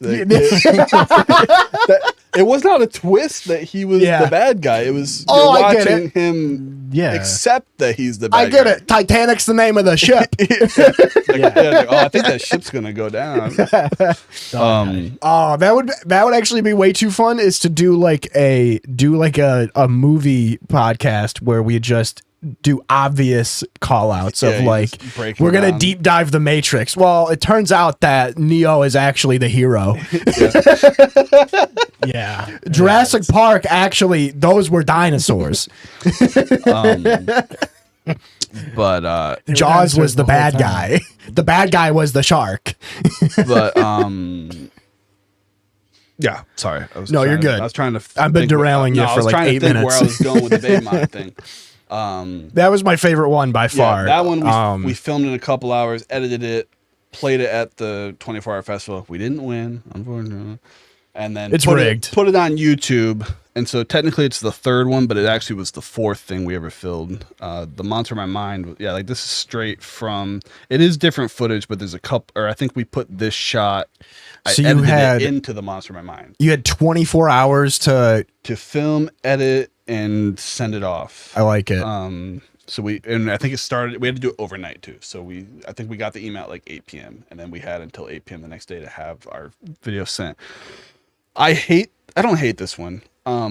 But like the phone, that's her and the baby from the Monster Mind. So it's all in the same universe. I was on no sleep. I was tired. So looking back at it, there's things I wish I could change about it. Like there's a shot where he's looking at the baby monitor when he sees the monster, and I think it holds a little bit too long. If I could go back and change it now, I'd cut it so he's not staring at it for so long. But yeah, I think this one's cool. But yeah, it was the fourth one we did. It's starting to get more views now, but it actually was like struggling. It was like the only video I posted that like it was sitting at like 300 for a long time. And Dream Snatcher, they're both almost at 1,000 now, but for a while they were like real down low, and then everything else was like 1,000 over. Well, the best thing is that like baby monitors are inherently creepy. That's true. Yeah. That was my thesis statement. That was one of my notes for baby monitor. It was just like our baby monitors like one of the few things that are just inherently sketchy. The original idea for it, because like I said, these were all dreams, and I think this one came to me after my son was born. A lot of them are inspired by things like Sunset was inspired by my grandma dying, and so I think this one was like right after my son was born, and because that was his room, that was our baby monitor for him. But in my dream, there was like a creepy woman who like walked by and like bent down and grabbed him, and like the main character was going to be in bed and think that it's his wife figuring out, but when he would like roll over, his wife's in bed with him, so it's not like, who the fuck's in the baby's room. We didn't have a woman and stuff, so we had to change things around. So it wasn't the original idea, but yeah, like that'd be creepy if you're seeing this random woman taking your baby out of the crib, and then he goes into the room and the window's open, the baby's gone and the woman's gone. Yeah. That was the original idea. I've definitely had dreams where I'm like, man, this would be like a cool short film. And then I'm just like, there's no practical way I'd be able to have enough like budget to be able to do this. Yeah. You'd be surprised, honestly. Like, you'd think that, and obviously some stuff you can't do without money. Yeah. But if you get real creative, it might not be the full vision you had in mind, but you can get away with a lot. Like, did you watch Sunset? The first 10 minutes I sent? No, I fucked up. I had that confused with The Monster in My Mind. So I ended up watching that, and I didn't actually realize that was a different thing until you said it earlier today. Well, so that was my bad. That's okay. In that, there was, I don't know if I should spoil it. There's an effect that happens to a character, and it basically, there was a monster who was going to shove its hand down somebody's throat, and their mouth was going to like stretch and get all screwed up. Couldn't pull that off the way I wanted. It's hard to do. We tried shooting it in camera. It didn't work. So I changed it to basically their life force, like getting sucked out of them, like just smoke and all this stuff coming out, going in their hand. Like a Dementor. Yeah. And so it wasn't originally what I wanted, but it worked. It turned out good, and we still got to get the general thing across. So like you know, you can tweak some things and still you have to kind of get the general idea of what you're going for. And like Sunset, the whole feature, I think it's gonna be like 3,000 total is all I've put into it. I didn't want to crowdfund because I don't know, part of me like didn't want to ask people for money. Even though I have shorts, I'm like, oh, I can make stuff. I feel like before I'm going to ever ask for money to make a feature, I want to make a feature and be like, no, I can do it. I did this all by myself. So now maybe, you know, if I want a bigger budget, people would be more willing to crowdfund. But we had to keep it low because obviously I'm funding it just out of like extras in my paycheck. I'm not, you know, rich or anything. So yeah, working within the means of that budget, and we're still able to do some really cool stuff in there. Like there's a lot of gnarly shit, like the gores. Like it's definitely the best thing I've ever done. Hell yeah. Yeah. And when is that expected to be like wrapped up and released and stuff? Next year, right? Well, I'm hoping to be Don't done. set a hard. Yeah, I'm Yeah, hoping don't to be set a done hard- filming by October. It could go longer. We're going based on everybody's availability. So, because everyone's working for free essentially. Some people are getting paid. Who I like the composer and stuff. I had to pay him and stuff. But like my actors, me, everyone else, we're all working for free. And you paid us to have you on the show, Yeah. which was really dope of you. I appreciate that. Yeah, I took that out of the Sunset budget. Don't tell the actors. No, we're not airing this. That's extra. Yeah, cut that in the slurs. It's on Patreon only. They have to pay for this one. Yeah. But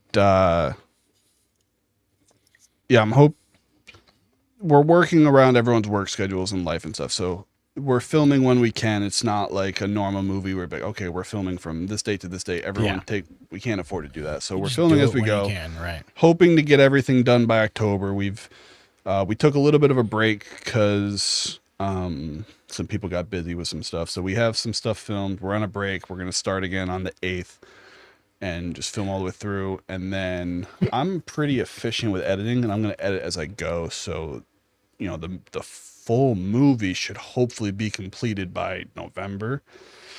The thing too is like if you're shooting outdoor scenes, the weather changing is gonna mess with continuity. Yep. Yeah. Have you figured out how to control the weather yet? Yeah, No, that's what I'm trying to But get to. I thought of that, and so I wrote to it. A lot of it's indoors, and then the stuff that's outside is in segments. So, like, the whole concept of the movie is like Nightmare on Elm Street, but the premise is different. But basically, Nightmare on Elm Street, but if each nightmare was like a different subgenre of horror. So, we have one nightmare sequence that's like this 80s camp slasher, like Friday the 13th style thing, which, we can film that in the bright summer. We have one that's like this kid with the boogeyman and stuff, and that's the Right. first 10 minutes. That's the thing is they're different. Yeah, so we don't need to Timeline. worry about continuity too much. There is obviously a thread of story line. and stuff, but it gives us some leeway to where if things are different, it's okay because the environment's always going to be different between the nightmares. Yeah. But yeah. My thing with sometimes like if I have a dream and I want to turn it into something, it would be so hard for me to be able to compromise because in my head, I saw it already. Mm-hmm. You know what I mean? It's kind of, I guess I would liken it to like, if you read a book and you have what everybody looks like, what the scenes look like in your head, and then you see someone's movie adaptation and you're like, that's not what I was picturing at all. You know what I mean? That's how it is with all movies. Like they say there's like four, it might be five, but there's like four things. There's the movie in your head, the movie you write, the movie you shoot, the movie you edit. And so, more often than not, the movie that's in your head is not Gonna be the movie final that product, you right. make. It's going to change along the way. And that's been the way, like the monster in my mind. Originally, I pictured like a Texas Chainsaw Massacre vibe, like hot, sunny, yellow colors. Instead, it's rainy and foggy. Because when we went to film that day, it was rainy and foggy. So I'm like, okay, well, that's what we're going with now. Yeah. It wasn't what I originally pictured, but that's what we got. So it's just you gotta be flexible with it. Like things are gonna change, and like actors too. Like they might not always. You want to try to get it as close to what you imagine is possible for the character, but they're not always gonna be exactly what you pictured. Like we have a character in Sunset named Jonesy, who is like one of my favorite characters I've ever written, and he's like the comedic relief of the movie. And he was a parody that I wrote of my brother, and my brother was going to play him. And so it was perfect, like exactly what I pictured, but he got swamped with work. He had to back out. So now I had someone else come in to take over the character who, he's doing great, but he's not what I pictured for the character. So it did change some things a little bit. But you just got to be flexible with that stuff because shit happens. I thought you were going to say he got swamp ass and had to bail. Yeah. No, That'd be a funnier reason. I can't turn any of my dreams into movies because copyright and stuff. Yeah. Or they're just like too abstract. Like there's the one Because dream. all your movies are just, or all your dreams are just already movies. Yeah. Usually, It's already like I'll fall IP. asleep watching something, and then that's what my dream is. Yeah. Well, actually, no. I did have a really funny dream the other night where I had the machine from The Fly, but all it did was swap the personalities of what you put in each of the things. And while my girlfriend was at work, I took her 2 cats and I put each one in a different capsule, and I pushed the button and it swapped their personalities. And then the whole dream was just she came home and was like, the one cat that's usually skittish came up and like started being nice and playful, and the one that's usually nice and playful like hid. And she just looked at me and she goes, "What the fuck did you do?" I know that's just a stupid dream, but like that's a movie right there. That would be Like, fun. That's not Yeah. copyright infringement. That's a new concept. Yeah, and then I'm Jeff Goldblum, and she's just- the other one. Yeah, you and just then I do turn a into a really monster shitty anyway. I'm like, I don't know what happened. It starts off as a new concept for 10 minutes, and then it's a shot for shot Yeah. remake of The Fly. Yeah, that would be pretty awesome. Yeah. Well, I was.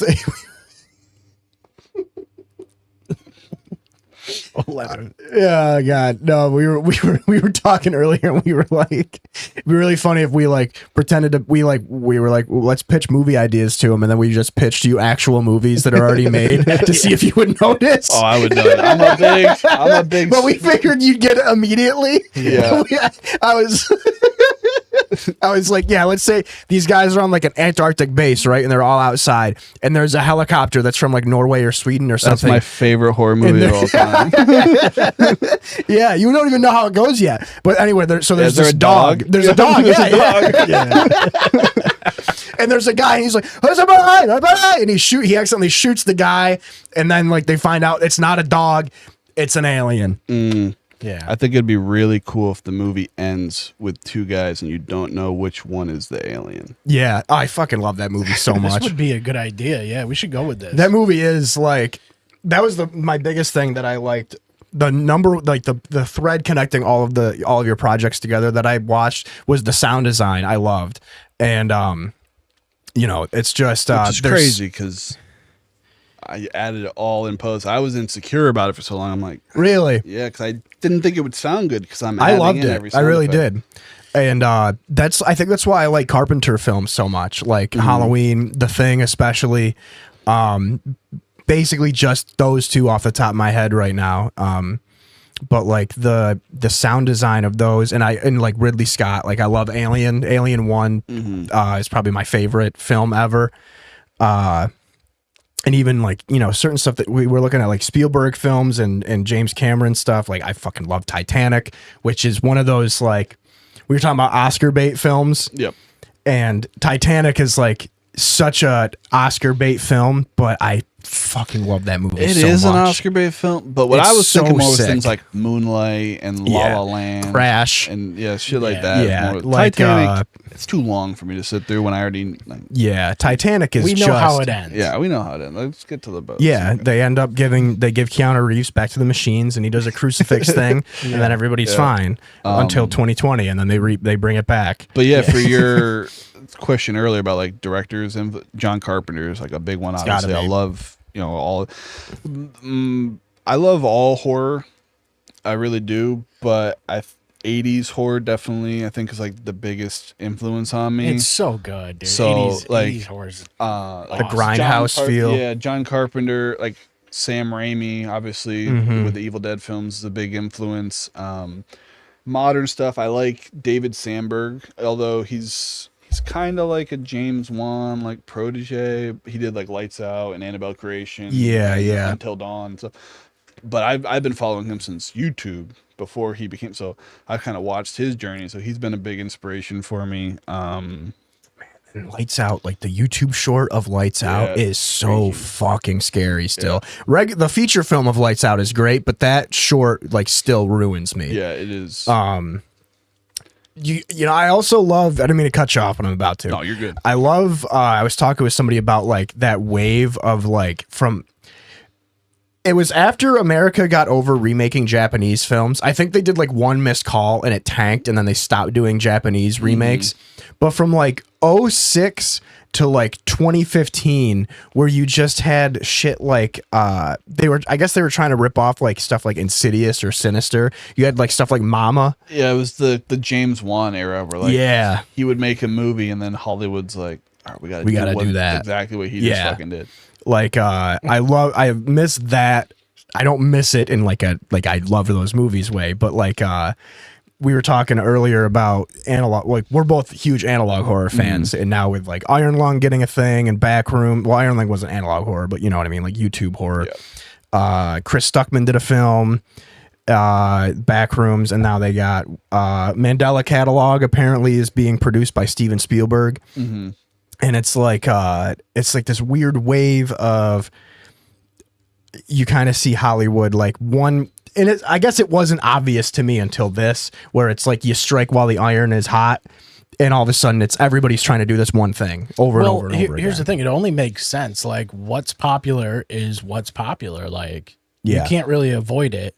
So you know, things get big on YouTube now, and that just is how it is. So Hollywood just wants to capitalize on it because they're a dying fucking breed. You know, it just is the reality. I do like all types of horror. I think supernatural horror is a little played out just because it's kind of like the same thing over and over, like the haunted house horror. If we're going supernatural horror, I like stuff more like Evil Dead, where you're supernatural, but we're gonna get gory, like that dark arts. Gnarly. The new Evil Dead comes out in like a week, I think. Yeah, I'm very excited. Evil Dead's one of my favorite franchises, but I'm big on slashers. So so you like Terrifier, I'm guessing.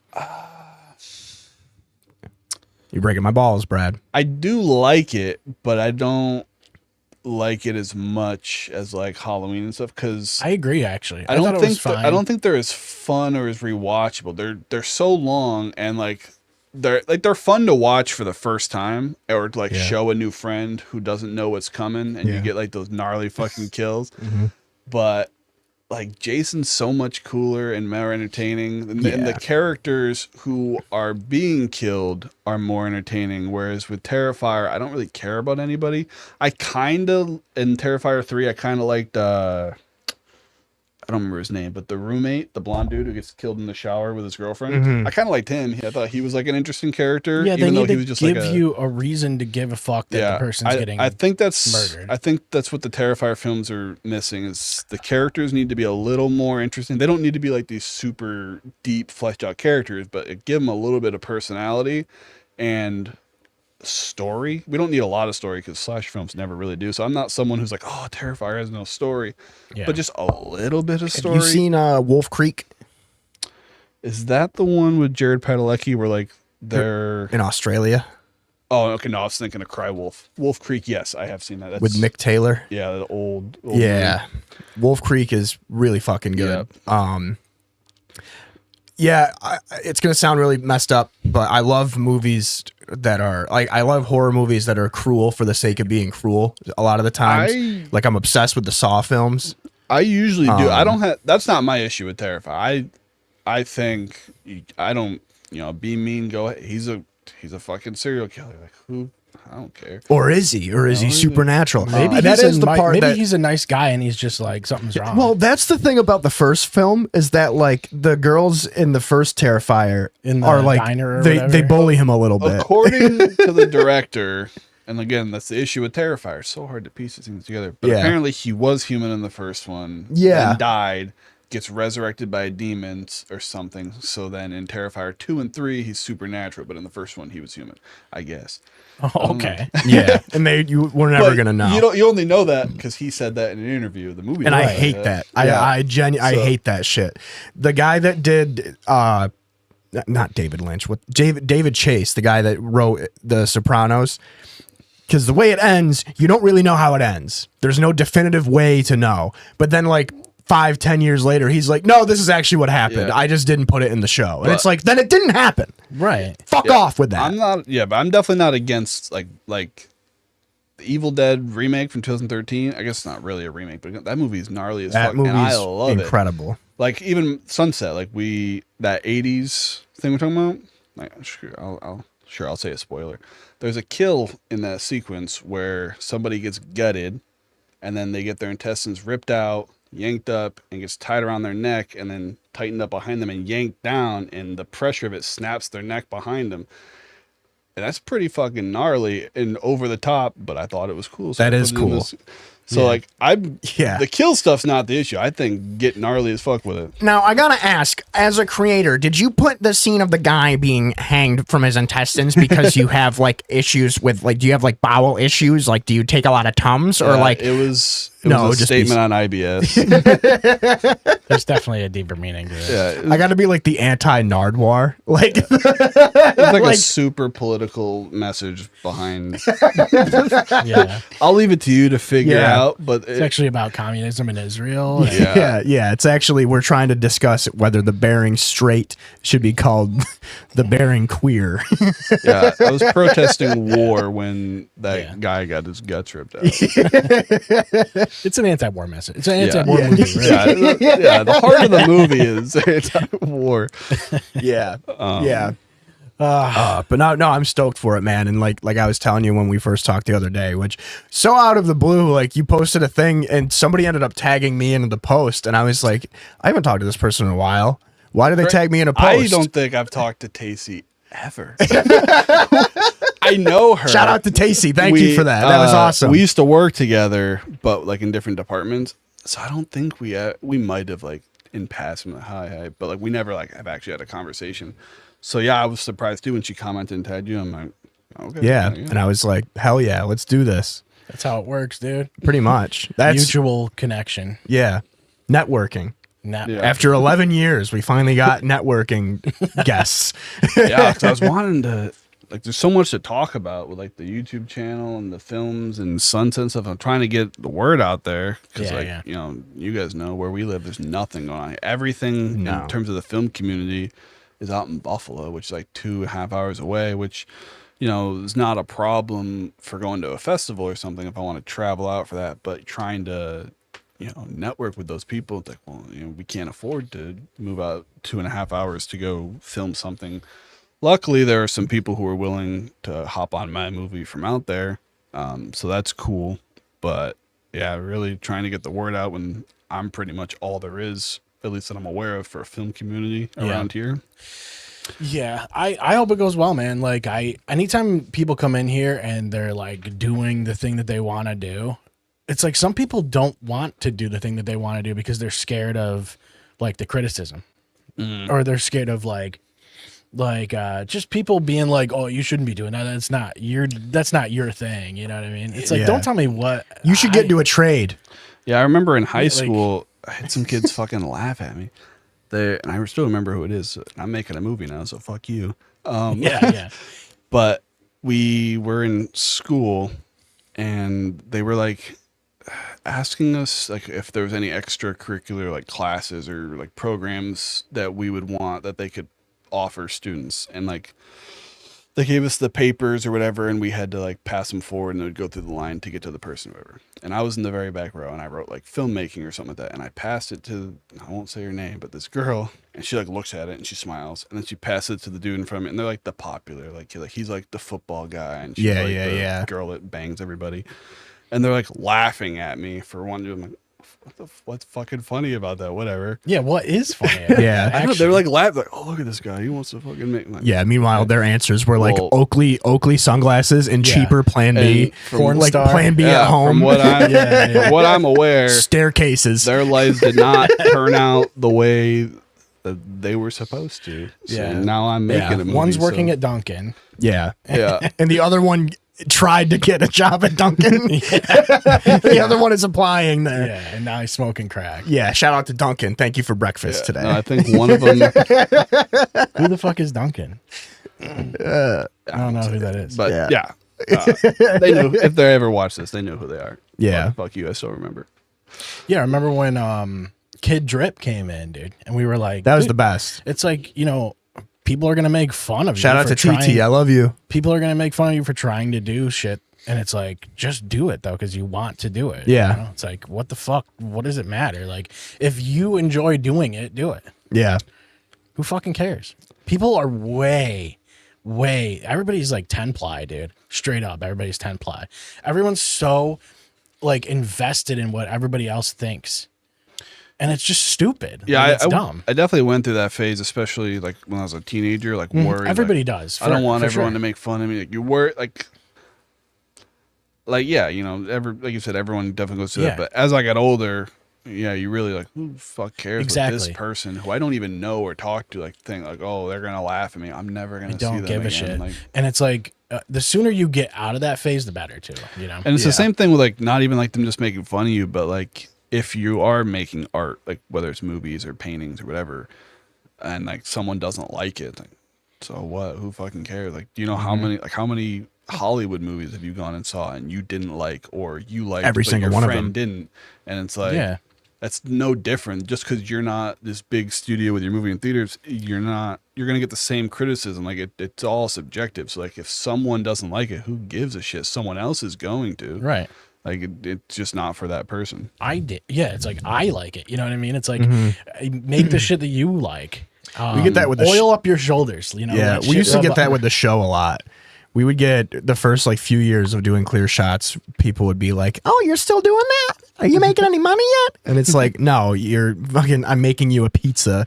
Like I'm at my job making pizza for you. Of course, like, I'm not making money off of it." I got that with the shorts for a while. I was making shorts, and people were like, "Oh, when are you gonna make a real movie?" It's like, "Oh, okay." It's like, what do you what do you mean? Well, what do you mean? Yeah, dude? This is the best. You know what's a real movie? That shit is, and I'm doing everything myself. Like you, like, and then my stepdad, which I know it's because he's excited, but we've been working on this movie, and he's like, "When's it gonna be done? When are you gonna be?" I'm like, "Oh, we're still filming. We'll probably be done in October." He's like, "October? What the fuck?" I'm like, "Do you know how long this shit takes? Like, how much work is really put into all this?" Exactly. You've never done this. You don't know the first thing about it. Yeah, like, and I'm doing it myself. Like, I don't have the luxury of a crew and all this stuff. I have to set up every shot. I gotta film it. I gotta edit it. I gotta work with the actors. I gotta like, it's a lot. Like it's gonna take some time. I mean, sometimes even with like, so like even when I was setting up the backdrop here today, I was like, man, like what the fuck? This is a pain in the ass sometimes. Yeah, you gotta get some grips. But then you're like, well, because yesterday I had the green screen up, then I had the other banner behind it. So then so I had to put both up, then pull like the green screen down between when we were doing like the gaming thing and then we did the podcast. And I'm like, dude, like all this is a bunch of work. It's like, what are we even doing? And then I was like, oh yeah, I actually kind of like doing it. Yeah. And it's like, also I need something to like, I need something to keep me mentally going too. Like thinking about things to talk about on the show and like, you know, things to bring up and like keeping up with whatever's going on. Otherwise I wouldn't have any motivation to do that really. Yeah, no, that's why like, you got to look at it as a hobby. Like it's no different than if you're playing video games or if you're like, I don't know, that's what my hobby is. So whatever the fuck other people do, like it's it's a hobby. You do it for fun. You do it in your free time. Like I got beef with this dude named fucking Warren Watson. That sounds like such a fake. Dude. That sounds like the first sub boss of a video game. When I shout out to Warren, dude. Yeah. No, not shout out to Warren. Yeah. Fuck Warren Watson. Yeah. If you're listening. Yeah, whisper into Warren, and fuck dude. your scarf, too. So, he's got a scarf? That's nice. He's got a scarf. So, I'm picturing him. It's not June anymore. So, like a year ago, or whatever, I don't know how long it was, before the Monster in My Mind, I was in like these Facebook groups of like actors and stuff. Maybe I can meet somebody, but I was too shy to like make a post. Like, oh, here's what I did. But a girl posted wanting to be an actress, looking for stuff. I reached out to her. Her name is Kylie. She ended up being in the movie, and she's going to be in Sunset and other stuff with me. And I got a hold of Chris, who was in Baby Monitor and The Monster of Mine, and he's going to be the lead in the movie and stuff. Met them through there, and we wanted to try to get a hold of some other people. So we made a post trying to bring some other people on. Basically saying, like, you know, we can't pay you because it's just a hobby stuff. And this dude fucking goes off on me in the comments, pissed that I don't have money to be paying a livable wage to these actors. I'm like, dude, who the fuck are you? Wage. I'm like, he's like, you need to be paying your actors. I'm like, I don't have any money. I'm not getting paid. Nobody's getting paid, dude. We're doing this for fun. Like, what are you talking about? It's just us two and the composer. And that's the thing is, fucking pit. Well, I didn't even have a composer yet.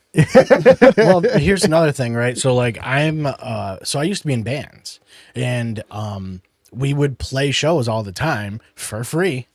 And guess what it's about? Getting your name out. Yeah, there. it's not about getting it's paid. like networking and meeting people. So like, and you know, not to get ahead of myself, because you know you never know. But you know, if this big movie goes somewhere, guess what? These people who are with me doing this shit for free stuff, they're coming with me. Exactly. If I ever made a Hollywood movie, I'm finding something for every person who helped me along the way.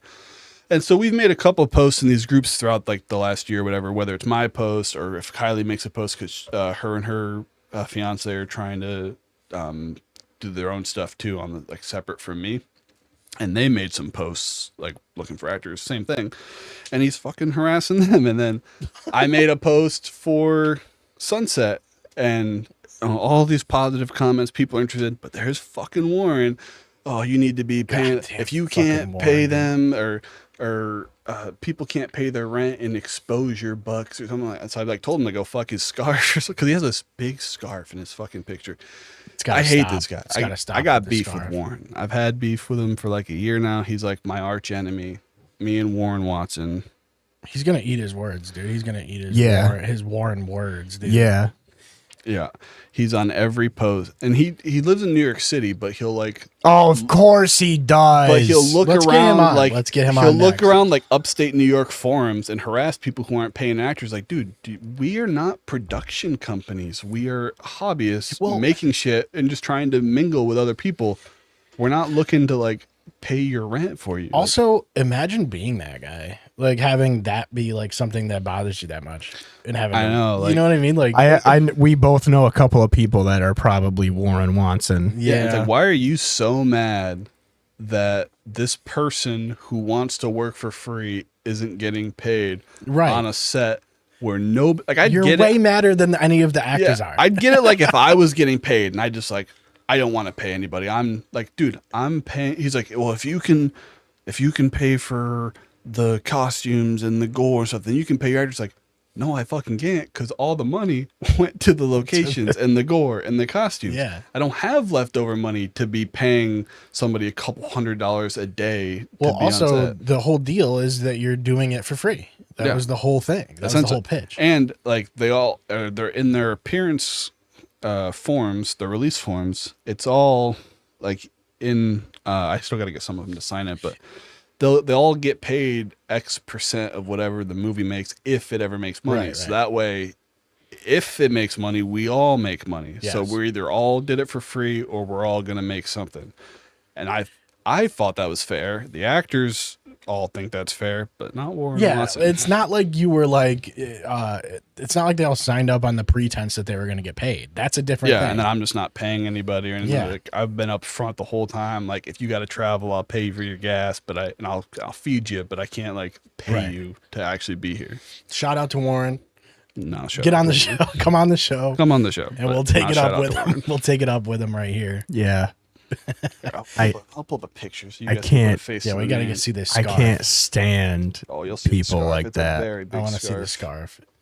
Dude, if you ever hear the words livable wage come out of somebody's mouth, you just know that everything before and after that is fucking nonsense. Oh, no. Oh, get out of town. Yeah. That guy. That's the guy. That's tough. Oh, that's man. a serious scarf, though. He's like, hey, take a picture of me, but make it look like I'm not away of getting my picture taken, but make sure that I'm in a pose that makes me look like I'm getting ready to get my picture taken. It's a professional lighting and got bokeh in the back. It's off guard. I was just chilling. Professional candid photography. Yeah, it's like, you got me when I was at Subway. Where I was. You can't even go to a fucking Firehouse Subs. Yeah. Hold on. I have to look intellectual. Yeah, what a hack. Yeah. And usually I'm not one to poke fun at people, but I fucking hate it. Oh, we are. So we got you. That's cool. I'll leave that to you. Well, no, but Warren, though. We're awful. I'll talk shit about Warren all day. I hate that guy. It's like sometimes on shorts that we post, or like even on the wrestling show, it's like people will just be like, Oh, just dude. just go off, and it's just, you know, sometimes we're just rage baiting people anyway. Yeah.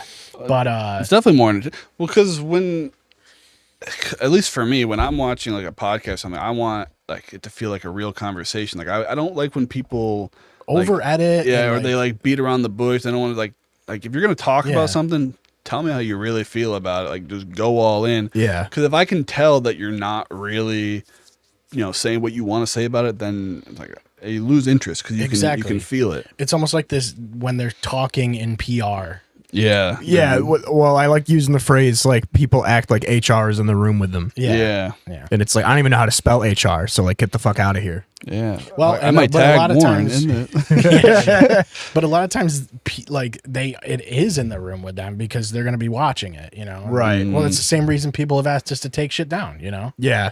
Or take parts out of the show or whatever. Yeah. Which is Also, like, I don't know how you like. How you gonna say something, but then, like, after, oh no, take that out. It's like, well, you knew what you were saying in the moment. Yeah. It's like, you know what's going on. Like, Yeah, it's like it's not like there was like a got you moment. Like if you, like we were talking about, like if you just did 5 minutes of slurs, like, well, you knew what you were doing when you said all that it's shit. like, Yeah. just be genuine. Huh? it's like, you know, you can never apologize. Like, never apologize if people are mad about something you did. Like, you're not wrong until you apologize. If you Yeah. apologize, then you're like, Well, even then, people don't care sometimes, you know? yeah. Well, yeah, because I mean, I guess it depends on what you did, but for the most part, at least in the social media age, like, yeah, because once you apologize, You're admitting. it's not like, well, yeah, you're admitting that whatever you did was wrong, but it's not like, oh, okay, it's okay now. You're still gonna have some people who accept your apology, but everyone's gonna be mad at you either way. So Yeah. you apologize, and then, oh, look at this bullshit apology. So like, just don't give any Yeah. apology. Yeah. Or, what'd you do? Write that with AI? Yeah. That's another Yeah. one. Yeah, AI slop. No, I love all the people in the, because I can't look at comments for stuff. It's just I think it's fun. I can't do it. If I'm in the wrong headspace, it'll like ruin my day. Dude. But like it's like the amount of people that it will be like just calling us stupid, calling us hicks. The one we get all the time is podcast equipment isn't expensive enough. Or like, yeah, we Oh, should tax that's a big equipment. TikTok comment. Yeah. Well, it's so unoriginal, though, is the problem that I have with it. It's like, at least attack me. Like, yeah, like, I don't know. Tell me I'm an idiot. You know what I mean? Yeah. It definitely Like- would have used to bother me Or more. tell me why I'm an idiot. Too. Yeah. I don't think it.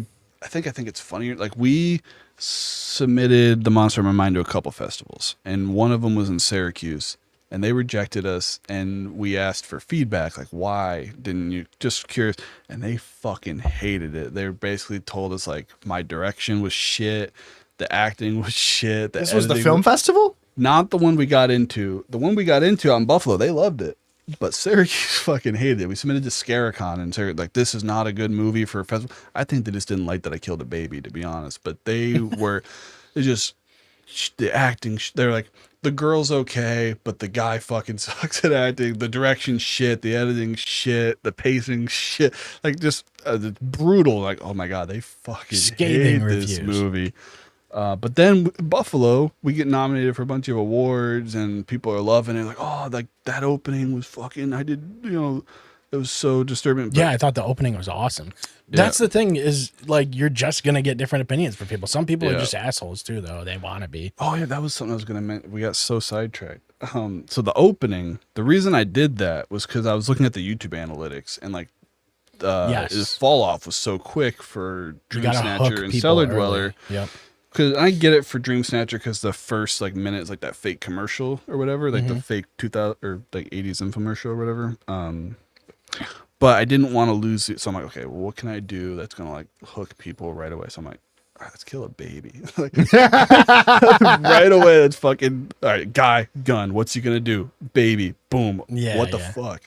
And it worked. Like, it kept people hooked in for a while, but it also made some people mad. Like, my mom hates that movie, and my girlfriend too. Well, it's Like, not when the I baby mean, starts. Well, they don't hate the movie. They hate hearing the baby cry. And And, then they then, go- and then the yeah. gun, which, you know, that's what you're supposed to not feel good about that. So it works, but Right. some people were mad. Like a low hanging fruit thing. No, they were just like, or like, oh, I don't like they didn't like how it made them feel. And it's like, well, yeah, it's a horror film. Yeah, it's like that means we succeeded. You're supposed to be conveying that he's doing a horrible thing. Like you didn't get jump scared, but you feel horrified about the fact that this dude just shot a baby. Yeah. That's why like one of my favorite horror films to show people, and it's one that I can't watch it by myself, but if other people are like, give me a film that's going to ruin my day, give me a film that's going to ruin my mood, I always tell them to watch Eden Lake with Michael Fassbender. I don't think I've seen that one. I've heard the title, but I don't think I've seen that one. It's incredible. Now, the problem is that there's Eden Lake, and then there's also Lake Mungo, which Lake Mungo is also a film where it's going to ruin your day. But Eden Lake is... but they're both lake-based movies. Yeah, but Eden Lake, the way that movie plays out and the way it ends, like... Everybody goes, that movie made me mad, it made me depressed, and after the movie ended, I just felt empty. And I'm like, yeah, no, that's great. It's a horror film that's supposed to make you feel those things. There is a movie that it's probably like the only movie that's ever got that reaction to me where I was like, I don't like this because of... I'm blanking on the name. They just did a remake of it with James McAvoy. But the original was, I think, a Swedish film. It came out like a year before. Speak No Evil? Yeah, Speak No Evil. Yeah. So the remake I saw first, and I liked it. I thought it was fine. It had a very Hollywood ending. I'm like, yeah, I wish it had a darker ending. I hear the original has a darker ending. I'm like, okay, let's watch the original.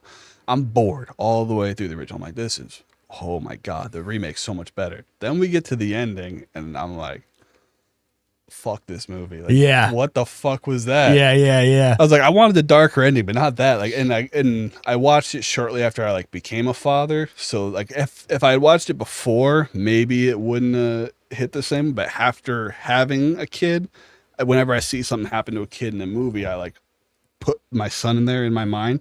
So I immediately was like, nope, fuck this movie. And so that was like one of the only movies where it kind of gave that feeling to me where I don't like how it made me feel, so I'll never watch it again. I'm right there with you. In a good way. Yeah. In a good way. The original, I like the original one a lot more. The American version actually isn't bad at all. But it's a very different type of movie. Yeah. It's just I like can't say there's ever been a movie where I'm just like, I can't. Oh, actually, there's another one too. The Mist.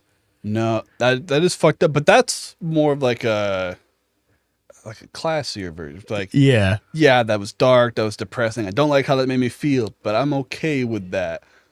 I was not okay with seeing a little girl get her like tongue cut off and like taken away with. Nope. Yeah, I mean, like some of the like Saw films where it's like a torture trap type of thing, torture porn, and it's like I don't know, some of that shit you get like weird about. It's never something that I'm gonna be like I can't watch that again. One of those that got me the worst was Saw 7, where they have the guy's wife in a trap, but she was not involved in anything at all. They just put his wife in a trap just cause and then killed her. And it's like, I think I'm okay with that kind of stuff. I just don't like seeing kids or animals get hurt. Like, I'm okay if a kid dies in a horror movie. I don't have, like, obviously I killed a baby and like Terrifier when they chopped up the kid.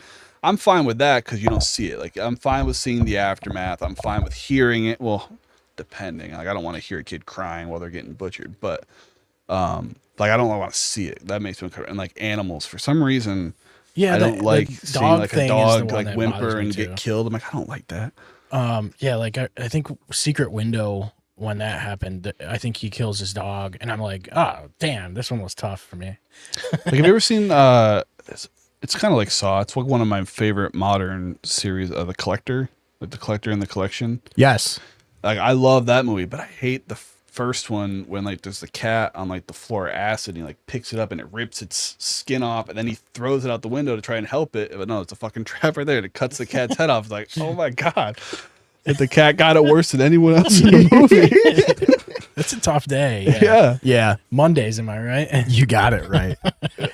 Yeah, there's I'll have to send it to you because I think I mentioned I have that spreadsheet of horror films that I do. It's every October I update it. It's my top 50 horror films, and it pretty much has been solid for the past like 4 or 5 years. Not a lot of things have been bumped out or taken out, but yeah, definitely lean heavy on just bad shit happening. Sometimes I like when kids die. Like I love I love Such a good like standalone line. yeah. I love Flip that. like the only good scene in AVP 2, which I like AVP 2, but like I should say the only good scene, but the best scene in AVP 2 is like the movie starts off with like a dad and his son going hunting in the woods. Yeah, and the kid gets the Yeah, and the kid gets hit by a face hugger, and I remember watching that when I was like 10, that's and I was like, "Ah!"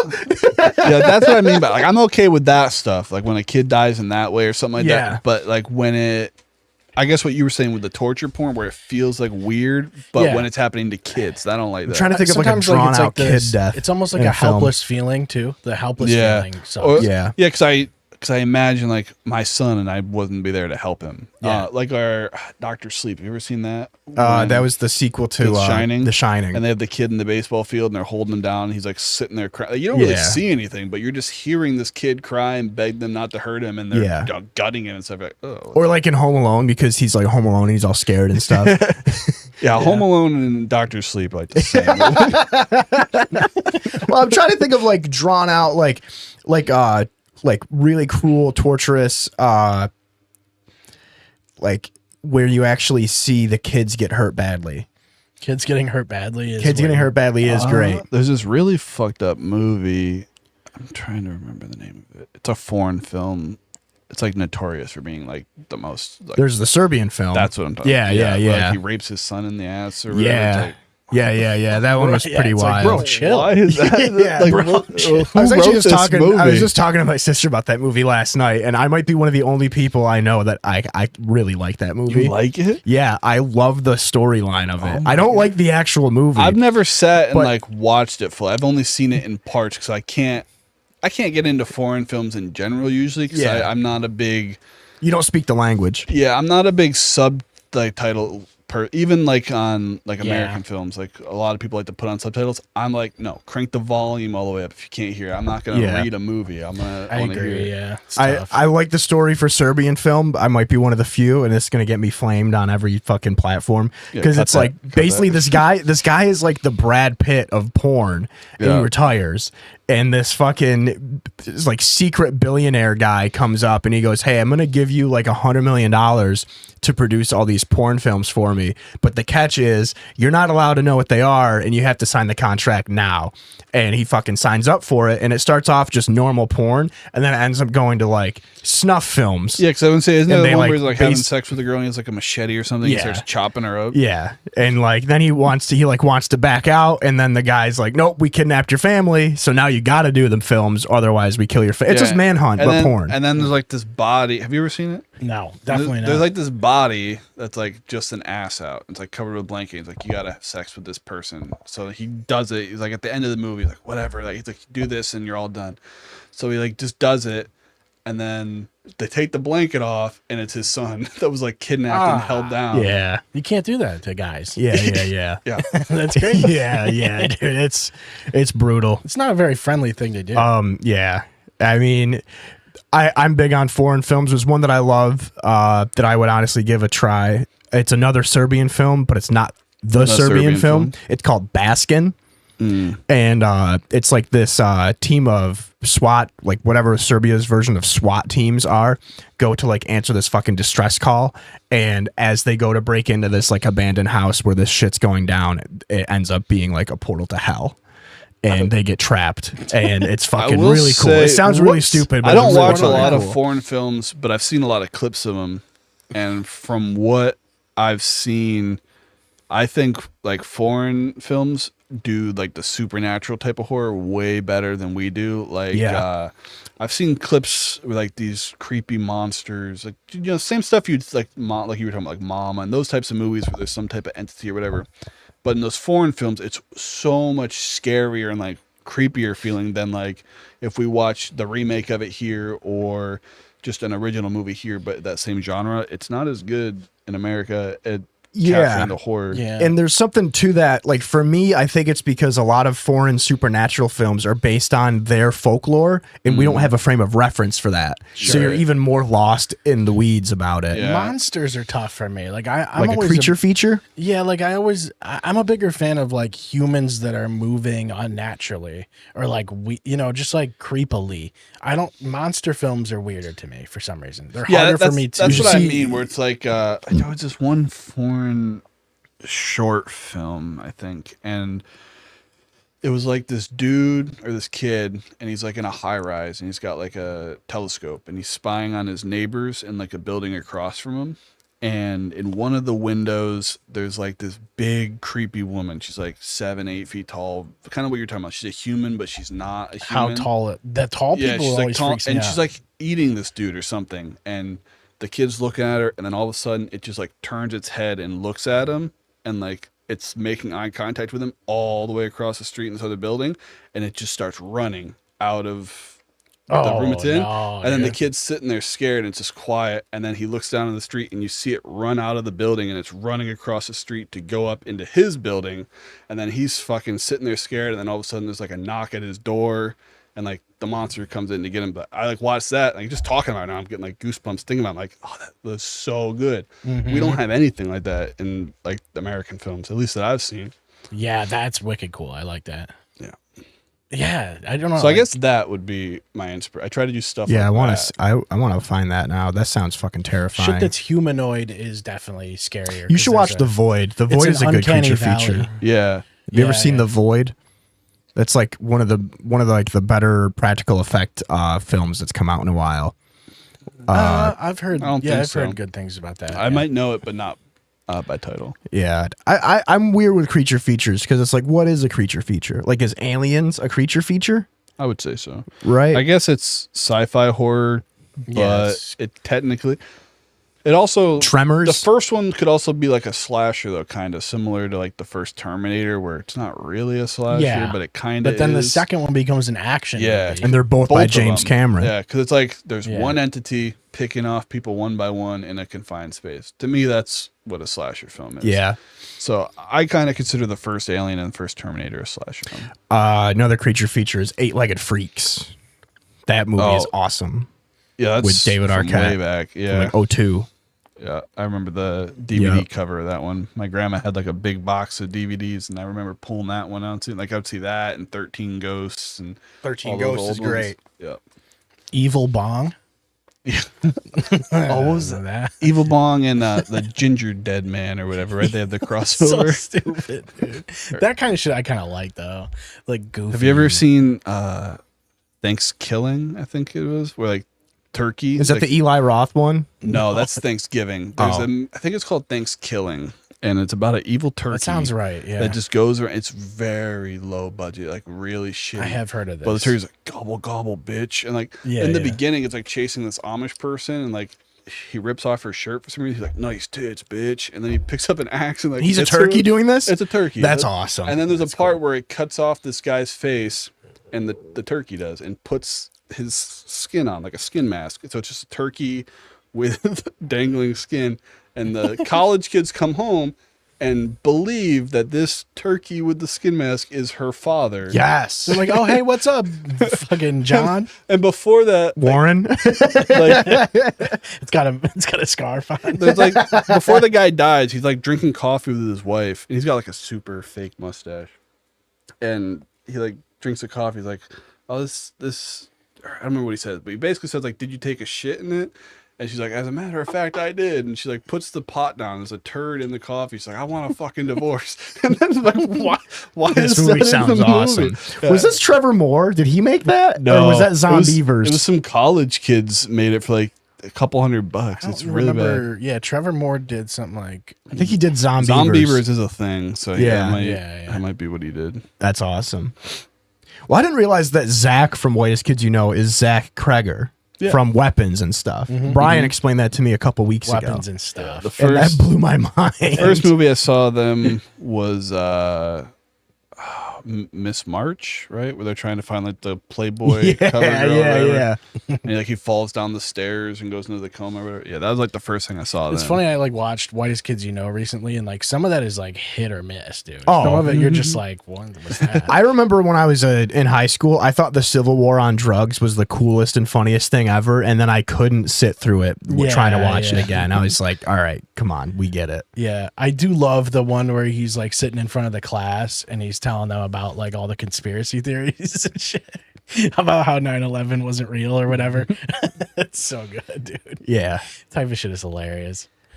Yeah, it's a good show though. I don't know. I just like watched it back and I was like, man, like some of these you just can't. They're kind of tough to get through. It was a different time. It's like our show. Yeah, that's right. What are we at? An hour and 2 hours. Holy shit! Almost 2:20. We're almost at. Yeah. All right. Well, thanks for coming on, man. This was Yeah, fun. no problem. Hell yeah. Yeah, it was fun. I've never done a podcast before. Neither Yeah. are we. No. This is actually all a setup. it was all- Warren paid us. Fucking Warren. Yeah, this is all a trick. We're agents. We're Warren agents. Warren's probably the type of guy to not pay people either. He's projecting. Yeah. That fucking scarf wearing projecting Nah, fruit. He did one commercial for free one time, and he's never let it go. He didn't pay us, so It was for fucking Spirit Halloween, and then they closed down because the season ended, and he was like, what the fuck? yeah. He'll never let it go. So yeah, plug your shit. Yeah, you can watch my stuff at Gray Sun Films on YouTube. Got 6 shorts on there for now. Another one will be coming in October after it premieres at festivals. It's been done for a bit. And we got Sunset and Silver Creek coming probably in 2027, assuming we can get distribution and stuff. Got to go through the film festival circuit first. Wrapping up production on that. I'll probably put the first 10 minutes out after it plays at festivals just to kind of get some hype up, get people interested in it. We'll definitely have a trailer by the end of the year showing off what we've done so far. But yeah, I feel like the YouTube channel's got there's only 6 stuff on there so far, but I feel like each one's pretty different from the last. So you get some good variety in there, different types of horror. And that's really about it. Just got the channel, not much else going on for me. A lot of work on the movie, so I haven't been able to put out new stuff in a while. Yeah, I get it. You said you got to do an episode of your show at some point. Out of the Woods is coming back. My hiatus is over. I gotta fucking bring it back. Yeah. I haven't. It's been a while, and then I don't know. I've just been tired, man. And then work's been crazy. I'm all sore today. I took an Epsom salt bath today, so I was just lugging. What's around. Out of the Woods? So I do a recovery and grief support podcast on the side. It's on a break right now. I haven't been able to get guests, and just really have been enjoying spending time with my girlfriend instead of being in studio. To be honest. Yeah. If you like professional wrestling, go over to burninghammerwrestling.com, or you can just go to clearshotstudios.com, and that's all, that'll get you everything over there. Yeah. And maybe I'll release the assembly cut of my The Thing You Can't Defeat Doom mod, where I pretend that I'm having going through the rows of dementia while I'm playing Doom. Okay. Yeah. It's probably never going to happen, but Never gonna happen. It's wicked deleted. Release It's it. gone forever. Release it. all right, everybody. Thank you for watching. We'll see you guys in 2 weeks. Peace.